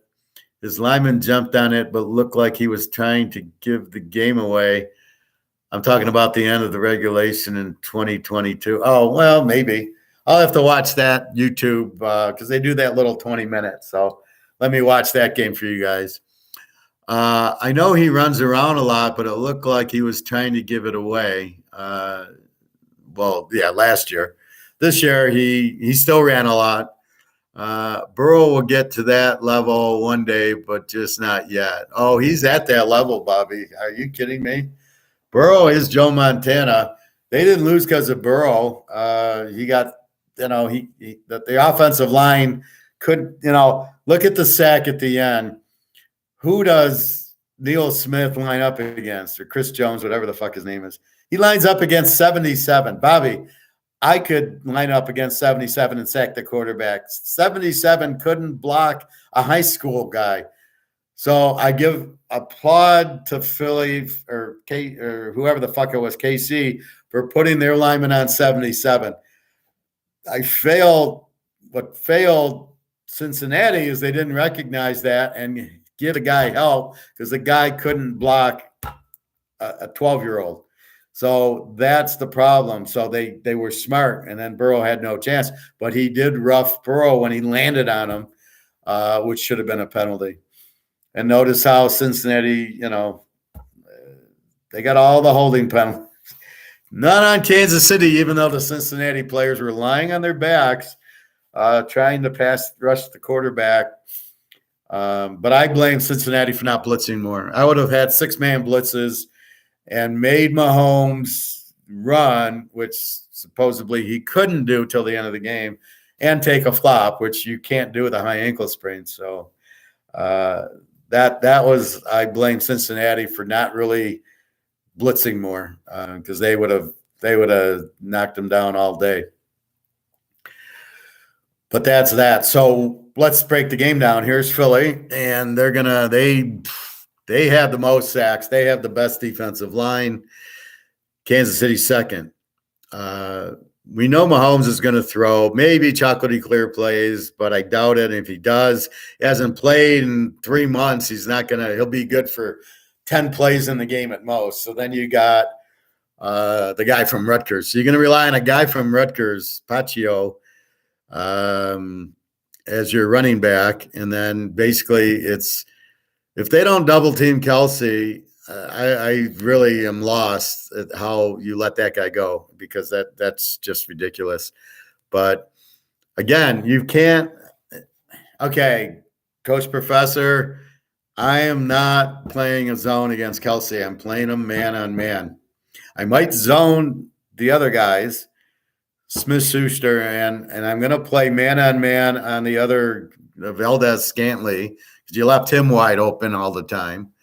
And Jim Nance kept having orgasms over the guy in Romo.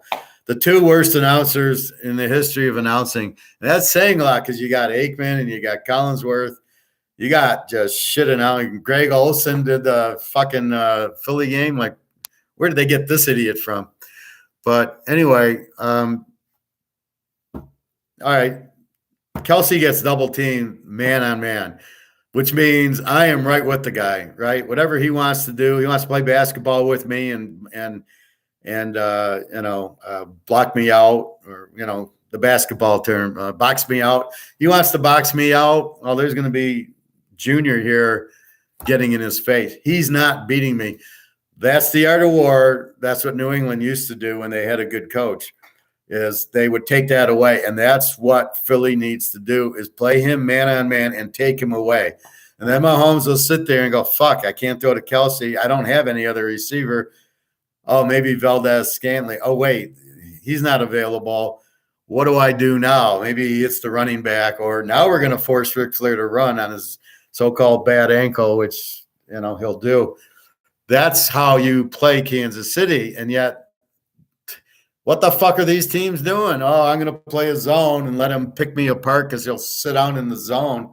Who did that the first week? KC, Jacksonville. He caught 18 balls because they played a zone. What the fuck are you thinking? How are you taking a guy away in a zone? You got to play him man on man. So that's the first thing that Philly will do. And they got really good. I would just put a cornerback on him. Fuck it.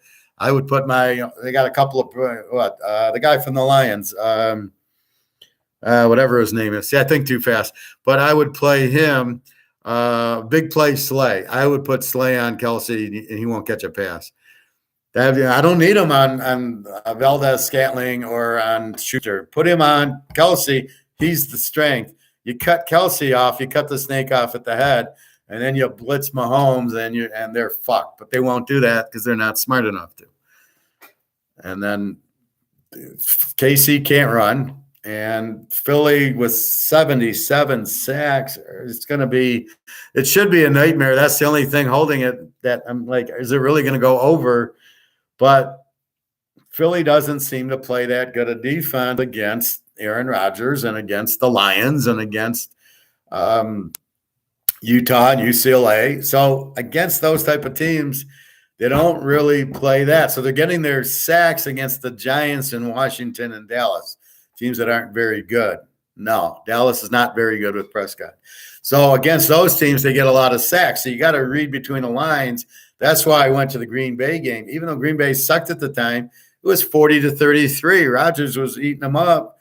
And also against the fucking Lions. And then the Dallas game, 40-34. So in the bigger games, they didn't get that. They might have got a few blitzes, but they gave up a ton of points. How does Rodgers get 33 on you? So that's where I go for the over. And that's where I like the 7.5 is when they played those games, they weren't a 19 defense. A 19 defense is you're always doing it. And, look at Georgia, Ohio State. It was Georgia's, a 15 defense, but you still had Ohio State was able to move because their quarterback ran, which he should have done against Michigan. That was the biggest thing I was mad about. Where was this against Michigan? Because we locked Ohio State, Michigan. And one of you turkeys had the nerve to, try to tell the professor, like, oh, well, you had Michigan. You had Ohio State. Yeah, and look what he did against Georgia. So they just didn't show up against Michigan for some reason. But there you go. So you can still score on a good defense. I think Philly's defense against the Mahomes won't be that good. So that's why I also like the 7.5. I think it'll score, and I think they don't get blown out. Even though Philly could blow them out, I don't think they will. I do think they'll run it down their throat, and I'm curious what KC does against the running teams. But again, it's San Diego and Oakland had good runners, and they still beat them. So, again, they don't have coaches either, though. Slay. Thank you, Ryan. Let's see where we at. Burrow will get okay. Thank you, Bobby. Yeah, okay. Since he taken the timeout with 48 seconds left was terrible, I was screaming at the TV. Should have hiked it with 35 seconds left. See what you do on that down, and then call it time. I agree. Just run the clock down, but they were still trying to score. If they would have gotten that penalty on roughing the passer, it would have been fine. But yes, I agree with that. Don't give them time. It's a tie game. You want to go to overtime. By the way, the Fed rate hikes are about to be announced in 10 minutes. Bobby, it's going up 0.25%, okay? Take it from the professor. That's what's going to happen. Why are you so worried about that? We know it's going to happen. We know they're going to raise it until they break the system. That's what they're going to do. So don't be so surprised, and don't be so or they're going to announce it. Well, we already know what they're going to do. They're not secretive about it. Bobby, Professor, new name for Mahomes is Ric Flair. Yeah, I mean, he's all, oh no, don't hit me, and then he runs around, so he pretends he's injured. Now we will be announced as the Nature Boy. There you go. Yeah, Ohio State blew their seeding when they lost to Michigan. It's a damn shame when these teams don't show up. Well, especially against Michigan, where they hate them, literally, and beat them every year. This is the first time Michigan's won back-to-back since 2003. I have that Rose Bowl sweatshirt, 2003, 2004. So we will see. But, it's a pretty that team didn't show up. They were there until the fourth quarter. Then they let Michigan run it down their throat. Well, Georgia ran it down their throat too, but they were able to score on Georgia, which was shocking. I'm a little bit surprised there. But when I look at Philadelphia, and they had trouble against Dallas and Rodgers, and Green Bay sucked this year, and Detroit, it's a Utah UCLA type of defense where they look good until they play. When they play when Utah plays UCLA, all of a sudden they give up 43 points, or USC 44 points. Once they get in against those teams, then it's not a really strong defense. So that's one thing I'm using for Philadelphia. Very strong defense against teams without quarterbacks, the Giants, the Washington, and the Frisco's fourth stringer. But however, you got Mahomes, and okay, maybe he's injured. He ain't injured, and he's got 2 weeks to rest up, so he'll be 90. He's not even on the injured list anymore. I went through the injured list. There's no Mahomes on it. So wait a minute. Does he have a high ankle sprain is really the question you're asking. And Kelsey was supposed to be questionable with the back. Back looked fine. They were grinning it up, laughing it up after the game. Mahomes was really hurt. He couldn't have ran. He wouldn't have taken the dive, and he would have went in for ice. He wouldn't be sitting there talking to some idiot announcer. Okay. No, I saw a click, but I didn't get a new one. So that's really what you have. So I think Mahomes and Kelsey are fine. The question is, will Slay cover Kelsey? Which is what, if I'm Philly's coach, that's what I'm doing. I'm taking my best player to shut out their best player. Defense can shut out offense, but Philly doesn't show up in some of these games, and you can't look at the Giants and Frisco, and that's the skew. People look at those two games, but only the professor digs down and goes, well, wait, he didn't play a quarterback. That's what separates me from the rest of these guys, is most people are just taking Philly because they go, wow, they killed the Niners and they killed them. Yeah, killing the Niners defense was good, but they gave him, remember, the guy fumbled, which gave him a touchdown just before half. And then they had a couple of drives, that one incompletion. What was Shanahan thinking in the first drive when the guy doesn't catch the ball? Where was the cornerback saying, hey, I knocked it out, challenge? Where was the challenge? And then aren't they supposed to just automatically look at it just because it was tough? That was not a catch. That was fourth down. Frisco gets the ball at, the 40-yard line. Where the fuck was that flag, Shanahan? Why didn't he challenge? Even if he thinks he caught it, you challenge it because it's fourth down, gives him the ball at the 6. What the fuck are you doing, Shanahan? So this is where these coaches are just idiots. Oh, wait, it didn't say in the analytics to challenge the play. It only says it's fourth down and 2, we go for it. Or we got to go for 2 down 21. I mean, that's the idiotic part of it, is these coaches are fucking clueless. I wonder, did he comment on why he didn't challenge? Because he's a fucking idiot. And then what's the league doing? Why didn't they stop it and look at it? I mean, if he's yelling at him to hurry up, if I'm the ref, it's like, you're the cat that swallowed the canary. I better take a look at this if you're in a hurry. Anyway, that's what I took out of it. So I think KC scores. I think they keep it close. I like the dog in the game. I prefer Philly as the dog if I can get it, because KC is such a weak favorite. I'll have to look at KC as the dog. I'll go back 5 years because you had Mahomes for 5 years now. So I can go back to the 5-year trends. Mahomes as a dog, home or away. It doesn't matter. This is a road game. And just see how he is. Philly is an excellent. They're 10-1 as a road favorite. All it means is if I take the 4.5 in Philly, I probably win.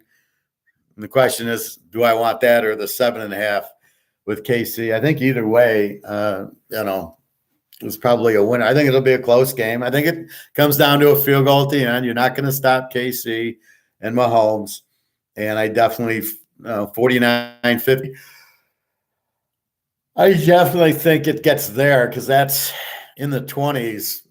27-24 is a 51.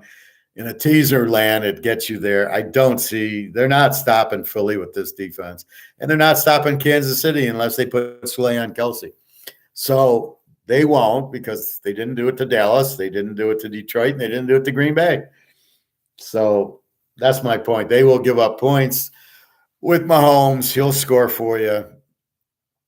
Even in the game against the Niners, where it was 20-10 late in the fourth quarter, and in the Super Bowl they won, they had only scored 10, then they started moving. So I just don't see KC getting killed here. And they've been there twice now. They've been to the Super Bowl and the big games, and Andy Reid, he's been to all these games that he choked in, but he gets there. That's why they think he's a good coach. Well, he got to the conference championship game 25 times at Philadelphia. He lost all but one, and then he lost in the Super Bowl. And then same thing with Kansas City. He's been there, 5 times now. He's been to 2 Super Bowls. He's 1-1 and lost the other 3. So he chokes against the bigger team. So Philly, I think, is the better team overall. Are they better coached? Well, Andy Reid sucks, but I don't know who this Philadelphia. I never heard of this guy. See, one of these LA Ram assistant offensive guys that, is taking credit from what that coach does, or, where do they get these idiots from? Because I never heard of them. I mean, it's crazy. But I'll be happy if Sean Payton is on Denver, if he got hired. And I don't know. I saw, but I don't know if it's official. Like, did Brady really retire? I doubt it. And then Rodgers is going to Oakland, which would be nice. Him and Adams, that would be a very good. They can challenge KC. So we'll see. Rodgers is definitely going to be back. I think Brady will be back. Look at what he did last year. Oh, I'm retiring. 3 weeks later, well, I guess I'm not retiring.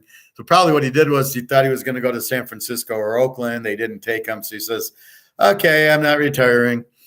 I'll go back to Tampa. They want me. And then this year, he doesn't want to go back to Tampa. So we'll see what he does. So I don't know. I need a little bit more time to give you a score on the game. I definitely think 28-24 in that area. I do not think 31-3 Philadelphia you're going to see against Mahomes. I don't see that. I don't know. Based on what they did with Rodgers and the Lions and Dallas with whatchamacallit, with Prescott, I honestly don't see Philly, shutting them down like they did, the Giants and Frisco with the four-string quarterback. So we will see. What else? So we looked at gold. So what's gold today? I saw the 10 o'clock bottom. I had to laugh.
So if we look at the gold price today, I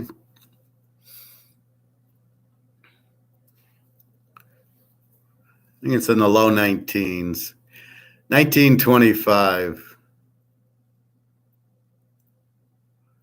So let's look at the 10 o'clock. So you can see the 9:45 to 10 o'clock drop, which is the first line. So the first line, you can see 10 o'clock is this one, right? So this is the 10 o'clock drop. Then look at the weird shape. Then it goes up. So it goes from 1925 up to 1932. So it went up $7 after 10 o'clock. And for some reason, it's flat. And then I guess that's the Fed announcing they're raising rates, going from 1932 to going down $10. And then when it hits that, then it starts going back up again, and it's back to 1920. So you bullshit the 10 o'clock bullshit every day. Silver, 23.45. Does silver do anything?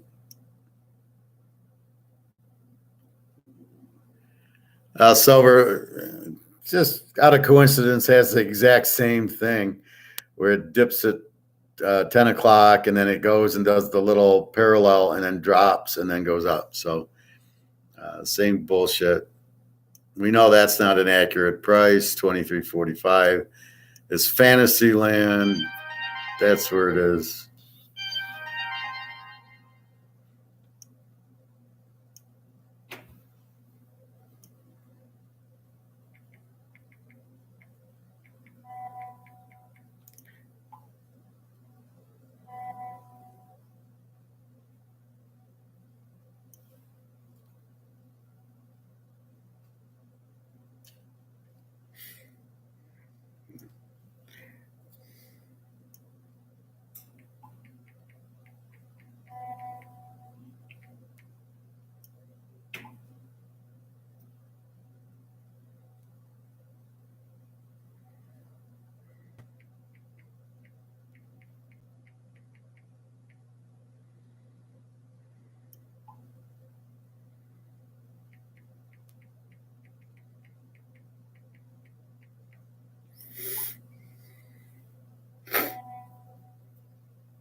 Be with you guys in 1 second.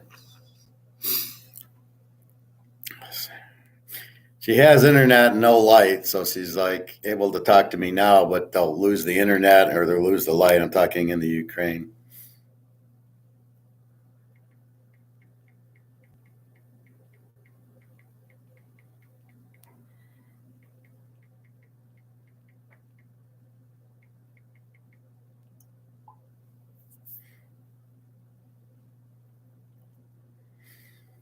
All right, so that's gold. We can see that.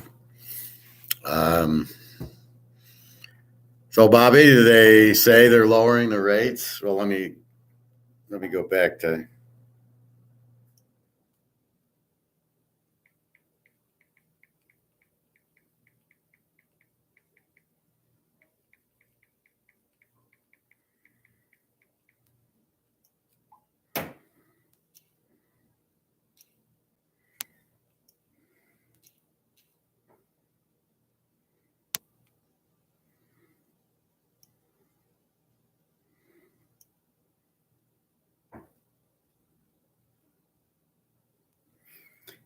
So let's see.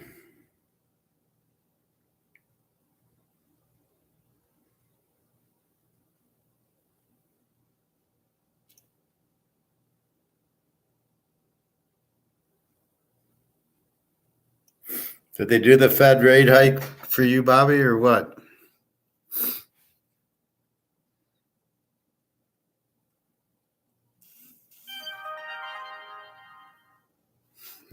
Doesn't say. Let's see.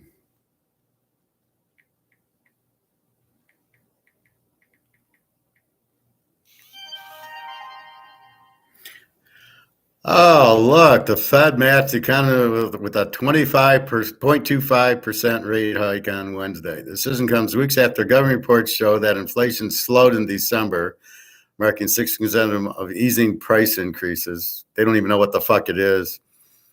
So there you go. They raised it 0.25%. Geez, I called that one, Bobby, which was already called.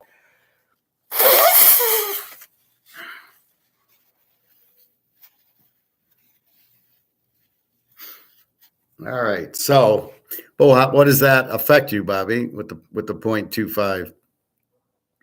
Does that, what are you going to do about it? I mean, does it matter? I mean, it's purely more bullshit. So they are not doing the 75%. Again, the prices are down, but that's not inflation. So, and down to what? They're still what, 17, 18% when you include everything?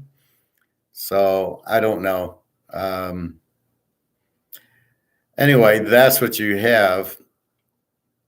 So the Fed did their thing. Gold's went down and then up a little bit, but it's not related to gold. You're crashing the other economies in the world, not your economy. Your economy is already dead. the more you raise, the more you kill the economy, and then you're not really dealing with inflation. Prices are down compared to last year because prices shot up. But as we've talked several times, if Oreos is too expensive and they lower their price, is not related to inflation. Inflation is not prices increasing. I mean, how many times can I say it? It's the dollar being devalued. So is the dollar devalued less because prices have eased from when they were? Not necessarily. If we're in Zimbabwe, what do their prices look like? Are they more or less than they were? So anyway, that's what we have. So let's see. I'll wait a few minutes. Sorry for the WhatsApp, but when my girlfriend from the Ukraine, and she doesn't have a lot of light and a lot of power, so I got to talk to her when I can.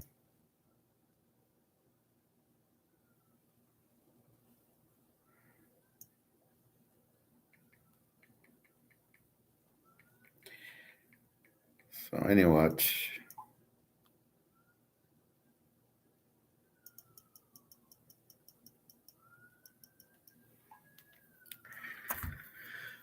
So she says, it's early, but I'll go to sleep.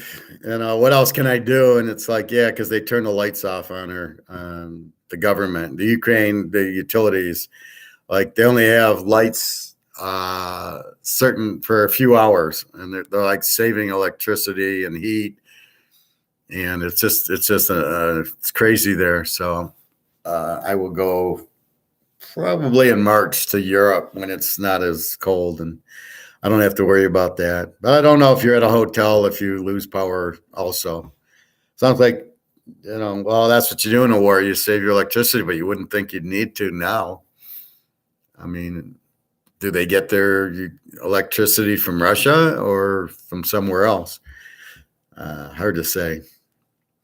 Anyway, so you can see products that aren't priced properly, like electric vehicles, where there's really no demand, the price drops.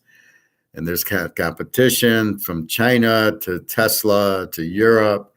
They're all competing for the customer to buy their product, and it's always going to go to if everything's equal, it goes to price. That's why you have competition. If the Tesla is so much better and people will go to Tesla because it's the name, then they can charge more. But there's really no market for it, very small. So we will see, but that's what's happening there. Anyway, so I lost the nature boy. I haven't seen Phil all day. Nick's busy. Ryan, Bobby's come and gone. Bobby, are you eating or what? Where did you go?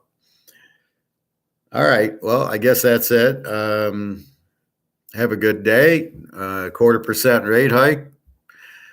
So they're killing the economy, and they're killing the world's economies and world's currencies, what the U.S. is doing by raising the rate. They're not anywhere near the inflation rate. Prices coming down is not inflation. It's prices coming down when you compare them to last year is not inflation.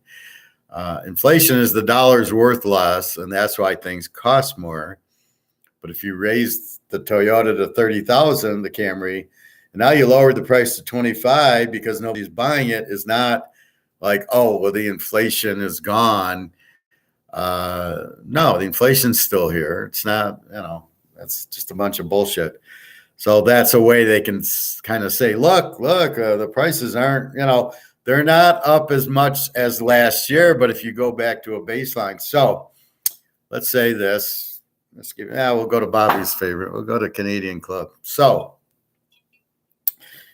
if this was $50, which I believe it was, and then inflation starts hitting and the costs go up because your value of the dollar drops, and you raise this to $100.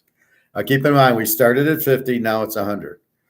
And then we go and we, okay, nobody's buying it. So we lower it to $90.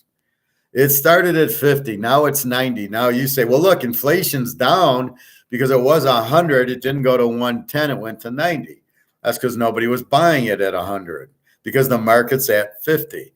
So if they went up to 100 and you go, wow, inflation, and nobody wanted it, Canadian Club has no choice but to lower the price down to 90. And when they lower the price down to 90, they say, well, look, inflation's down. No, inflation was 50 gone to 90. So had they went from 50 to 60 to 70 to 80 to 90, they would still show inflation.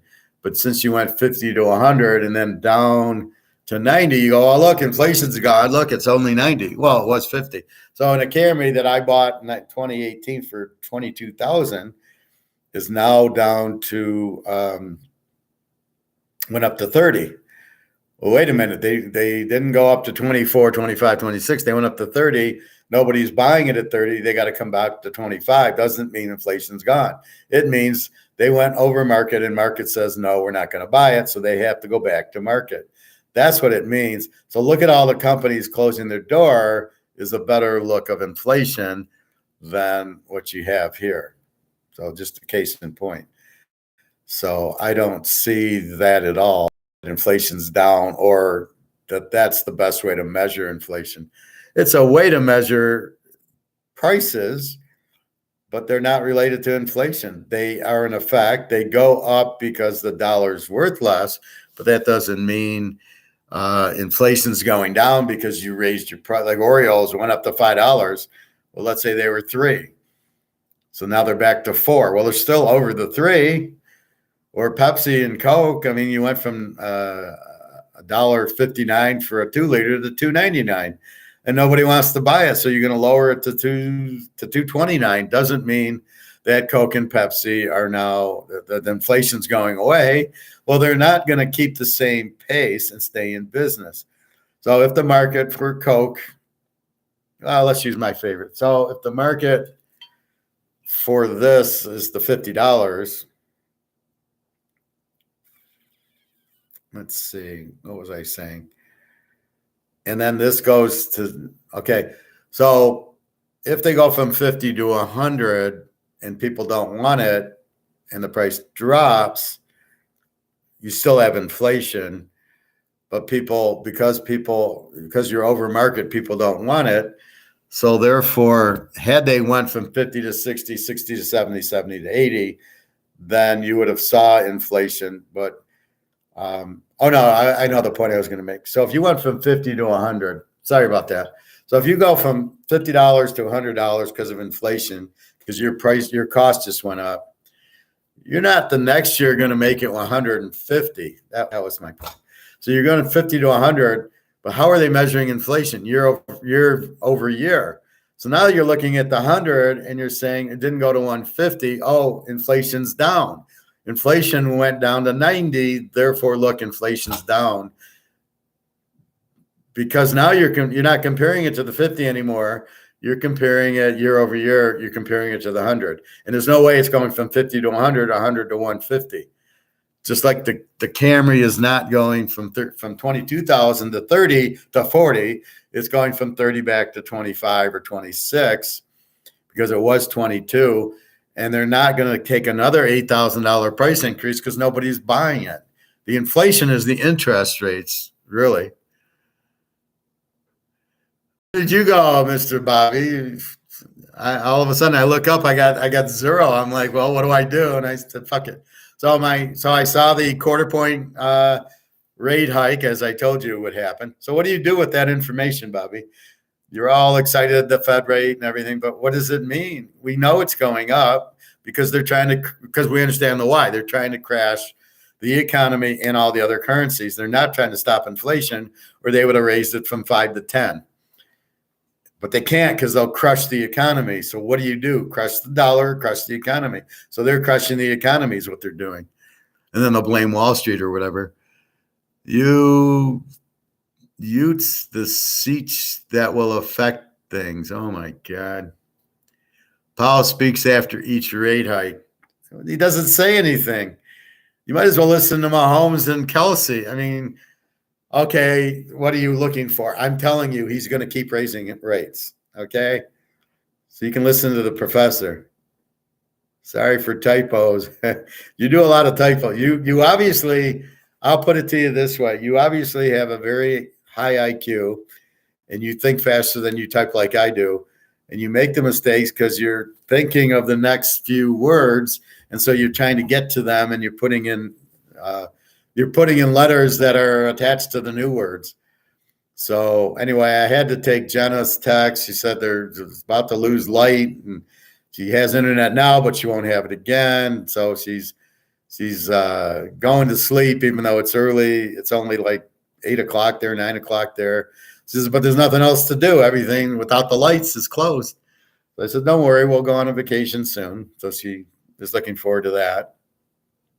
I assume she's going to Poland to see her son because she's probably, after the ballistic missile, I'm sure she just needs to hug her son. So she's going there probably next week, the 10th or the 11th.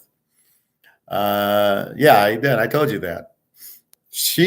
I did when I met her in Lisbon and when I met her in Lvov and when I met her in Odessa. So I give her gold and silver. And then the one in Russia, I haven't been able to meet, so I haven't given her yet, which I want to, and I will. And then my one who's pregnant, I will give her some. Her baby's due the end of March, so then I'll probably go April or May. It's funny. I'm on retirement, and now I had a job interview the other day. And I don't know what to do. I mean, if I get it, I'm not going to turn it down. But if I don't get it, I got the retirement from the Social Security, which I'm worried about. How long is that going to last? But anyway, so curious questions. Are metals priced any higher in Russia? No, every metal right now is priced in the U.S. dollar derivative. That's why they keep buying it. But then they have it all. So once you have it all, you want the price to go up, like what we do, right? I'm waiting for the $50,000 gold. And as I look at the derivatives, it doesn't move. I'm like, what the fuck?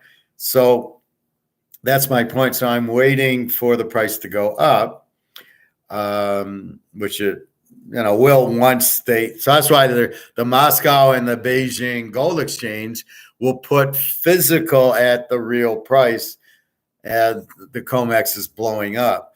But it's still the paper price. So it doesn't have to blow up for gold and silver to go up once these new exchanges come out with the real price of physical.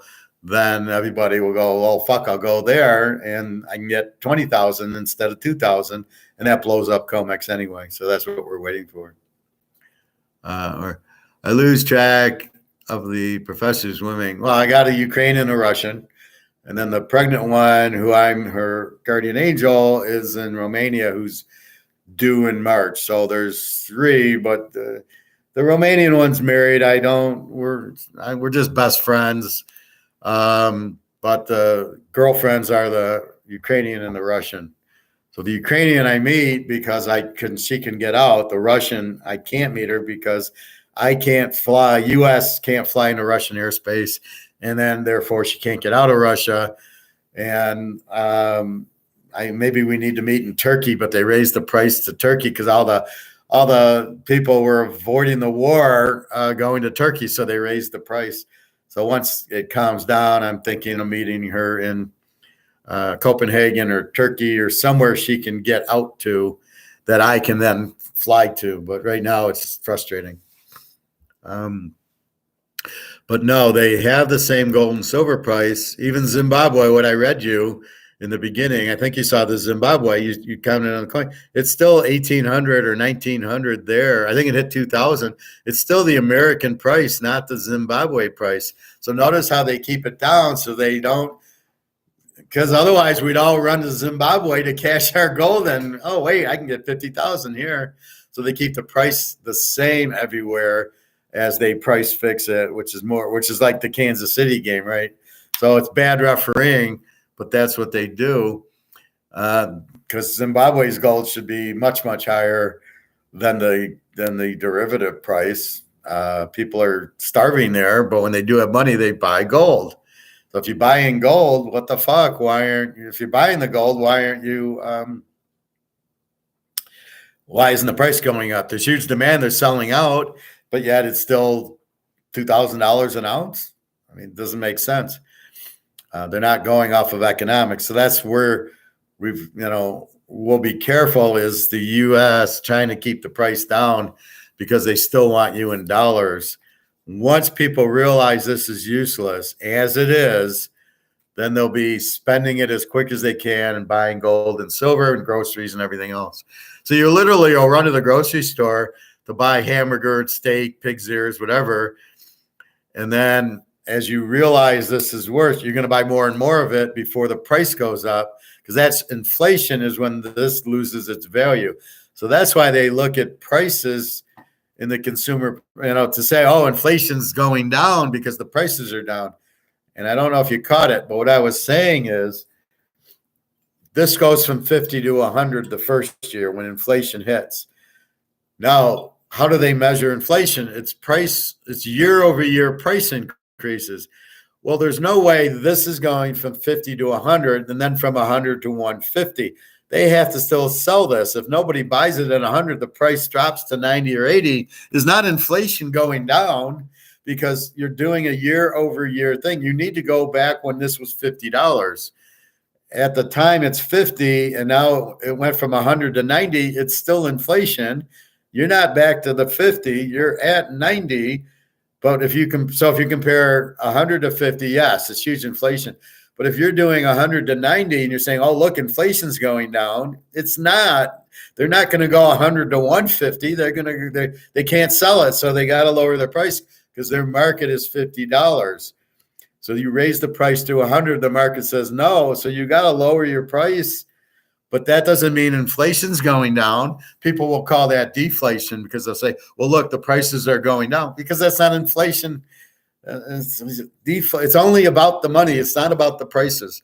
So, of course, the price can't go from 50 to 100 and then from 100 to 150. So you can't count inflation year over year. It doesn't work. You have to go back to when it's 50 and now it's 90. It's up. It's still huge. But when you compare it to when you compare 90 to 100, you go, oh, look, inflation's going down. No, it isn't. This is just, again, idiots trying to explain. But watch the Fed. So right now they're crashing all the world currencies and the U.S. economy. And they're doing it on purpose. And they're not doing it right because they're not saving the dollar. They're not getting rid of the inflation because nobody trusts the banks anyway. So are you going to go put your money back in the bank to get, 5% of inflated dollars? Or are you buying gold and silver and food and getting out of the dollar? So they can't raise it. Even if they went 10%, would people really put their money back into the bank and trust the bank? After what we're hearing, Bank of America, all of a sudden, some guy deposited a $33,000 check and they couldn't find it. So then they said, sorry, we can't help you. He lost $33,000 because the check he put in didn't get deposited and the branch closed. And so the guy's out $33,000. This is what you think they're going to do with the digital dollar? You think you're going to want that? Fuck no. Nobody's going to want digital, because the Russians will sit there and they'll put in a virus and put in whatever the what do you call it? The worms and everything else. You got to be an idiot to get anything to do with money. As soon as I get PayPal in, it's into the bank and out. I mean, it's not sitting in the bank. It's sitting in the safe in gold and silver. Curious question. No. Okay, so same questions. But that's what it is. It's really when you're looking at a year over year thing, if it's already gone up, it's not going to keep going up. It's impossible, because you can't keep raising it, because you got to sell it in the marketplace. And a product like whiskey is not, there's alcoholics, but they're just going to go to the cheapest whiskey.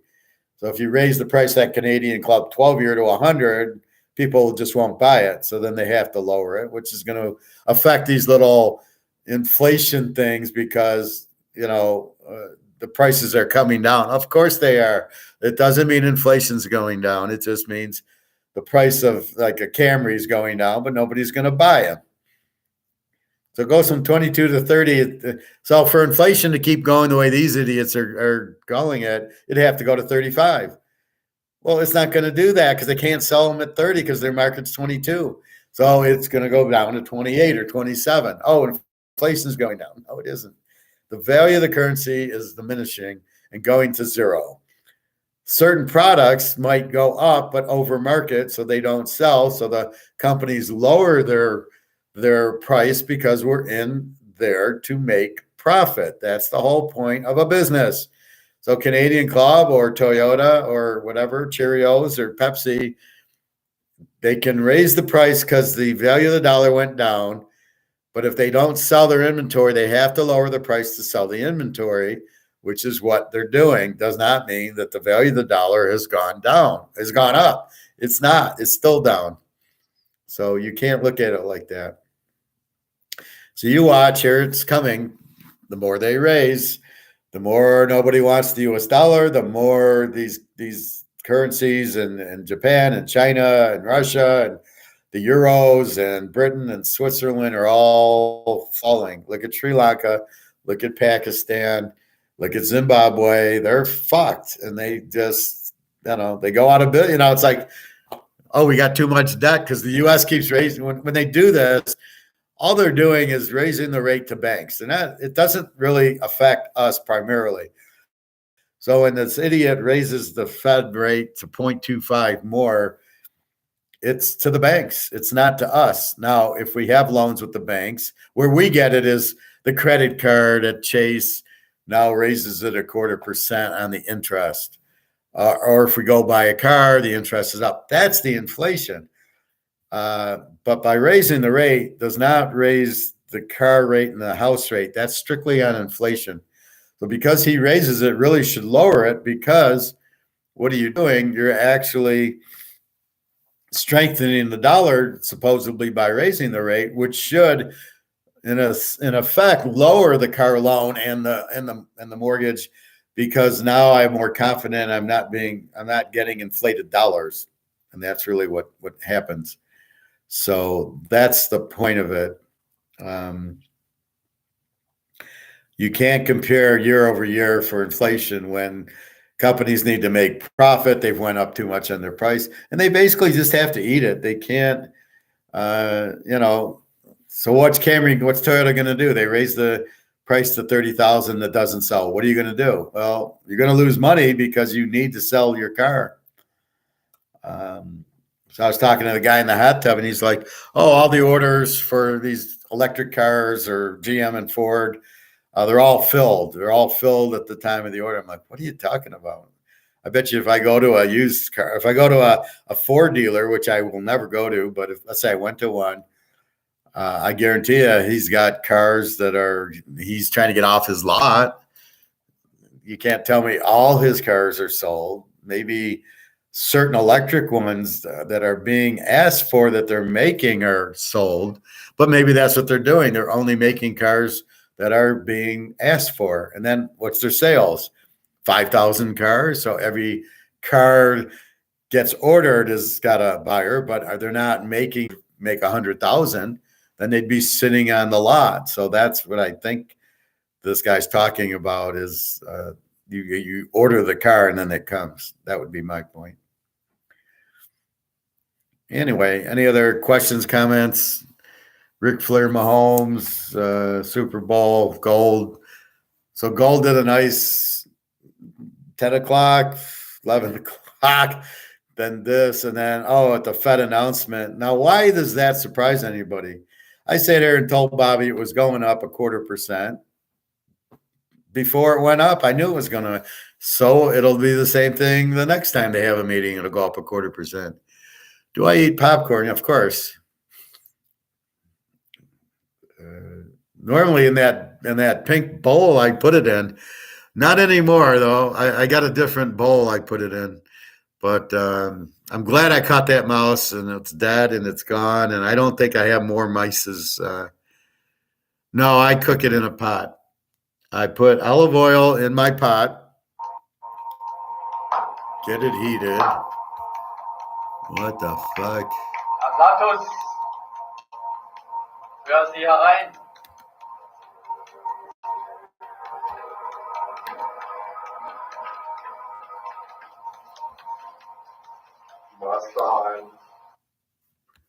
I don't know what the fuck that was.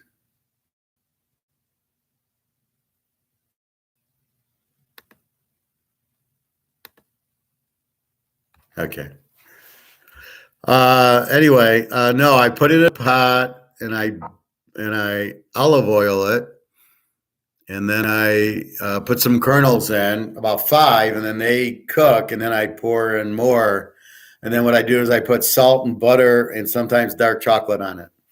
But I need to run to Walmart's today too. I'm out of dark chocolate. And they have the Swiss for like $1.98. They didn't go up in price. Random question, but Bobby Bonus trying to have snacks, but not overdone it. So you're trying to figure out what snacks you should eat on your diet? I just ate my veal after the workout while listening to class and looking to have a clean snack, but not sure what to get. Get almonds or pecans. Nuts are good. The seeds, the sunflower seeds, seeds like that, natural. You don't want like with a lot of like the nuts. I get unsalted, so I'll get unsalted almonds or unsalted cashew or not cashews, but almonds or the pecans or the sunflower seeds. Those are very good and healthy. You probably just want have a couple glasses of water or tea, or to satisfy your thing. You should probably have more veal if you ate that and you're still hungry. So have more meat, which is very healthy for you, and have your salad, and then the nuts instead of chips. You can still have popcorn. Doesn't have it's a little carby, but not too bad. That's a once in a week type of thing. Watching the football game, I'll make a thing of popcorn. I figure I'll have popcorn just in case we run out of food and they stop having food. Then I'll be eating popcorn and my meats and my frozen vegetables, and then I'll die a month later when I won't have any food. That's the problem. What are we going to do? Okay, so you stock up on food for how long, and then at what point does the grocery store open again? And what are we going to use to pay for it? So we'll use silver and gold. Most people will all be fucked because they won't have money. So it's a good meal, the veal. You didn't get buffalo? I got to look for buffalo today when I go to the shopping. I wonder if they have it. So I got to go get my little for my little cream for my back. And then I got to get a little bit of and some groceries. And I'm really hungry. I think I don't have much food. I keep eating all my food. So I got to get, I think I'll get, I'll make an omelet now, but I think I got to go to, I got to do my regular grocery shopping also. Oh, you got bison yesterday. All right. How much was that? What do you pay? Like what, 10, 12 bucks a pound? And then what do you make it like steak or do you make it like hamburgers? Or roast? Do you bake it, broil it? I made the veal today, and we'll eat that twice, then have 2 servings of bison tomorrow. What's a serving? Like what do you get, like 5 pounds of bison or 2 pounds? Are they like a steak, and you make the steak? Is it a roast? Is it hamburger? Is it? Fill me in here. Yeah, like hamburgers. Now the way they sell it. Oh, so you're eating like ground turkey, ground sirloin. You're eating ground buffalo. Okay.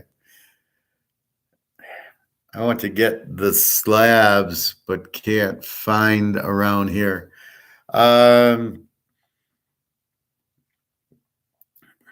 Yeah, I mean, I don't know. I don't really look for it. I just go get my ground sirloin at $5 a pound, and I'm like shocked. And then I'll make 3 pounds of burger, and then I eat, a hamburger for lunch, a hamburger for dinner, a hamburger in my omelet, or something like that.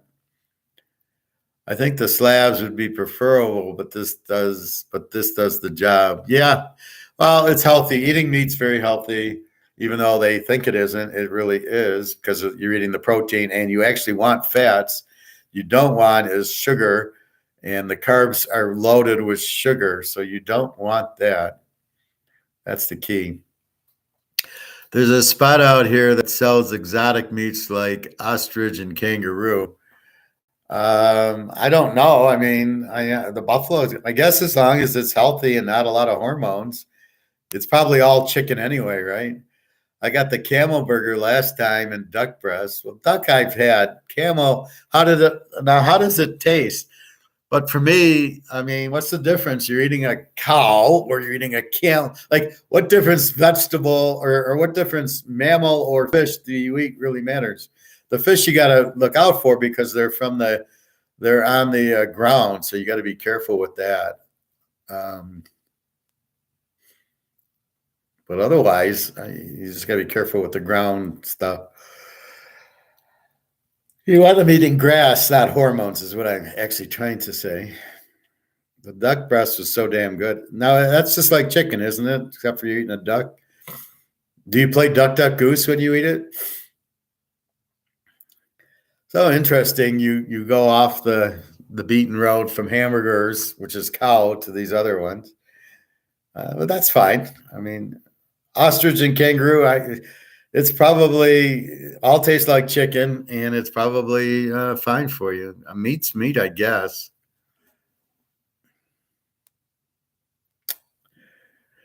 Yeah, I had some redfish. Oh yeah, I know you got sick.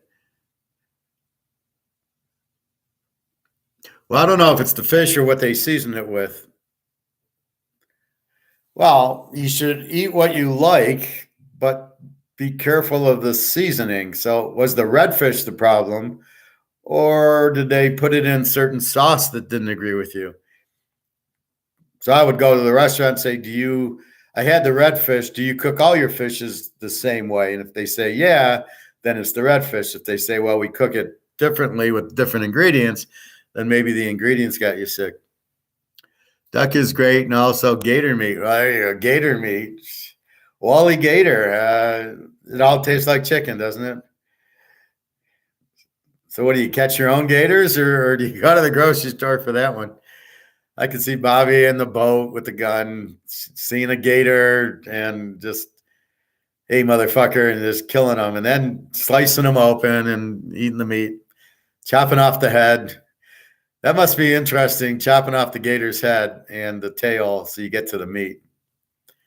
Yeah, because I eat salmon and other fish and have no issues. But do you eat it at the restaurant?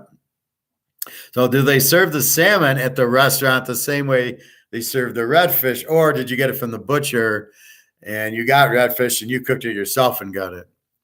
I went to pick up hunting as a hobby. Yeah, well, you might need it. When they come after gold and silver, you might need a gun.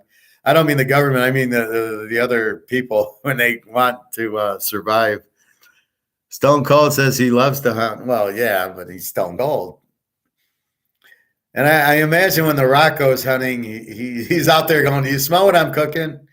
to the animals, and then he probably gives them the people's elbow, and he goes from there. But yeah, that's funny. Yep. So Mahomes, Ric Flair, same person. You know, if you look at them, they kind of look the same. Mahomes and Ric Flair. It's when Rick does this, when the defensive guy's coming and he's on his knees, like, don't hit me, when they're about to sack him. That's what he does. He just dumps the ball and he's saying, don't hit me. Just like Rick. And then he puts you in a figure four, and then that's it.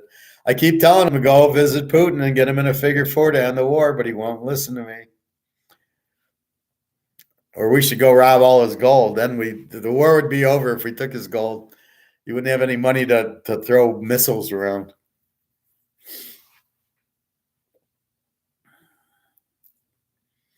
Anyway, so Bobby, they're going to raise interest rates. I'll go first that next time also. And you'll see that. And they'll try to tell you inflation's down because they're going, instead of the initial price, they're going to the heavily inflated price and saying, look, they didn't raise it from last time. I guess inflation's on the way down, which is just total bullshit. So anyway, if the Camry went up from 25 to 30,000, why didn't gold go up? Strange questions. Anyway, I think that's it. I'll get more into Philly KC. There's no hurry. I think right now I'm leaning towards the dog and the over, and I think the over for sure. The dog We'll have to see. I would prefer Philly as the dog, I think, but I don't think, it's 1.5 now. We'll see. But I'll take the dog probably. It's probably going to be the dog in the over, but don't quote me on that yet. It's not official. It's not posted.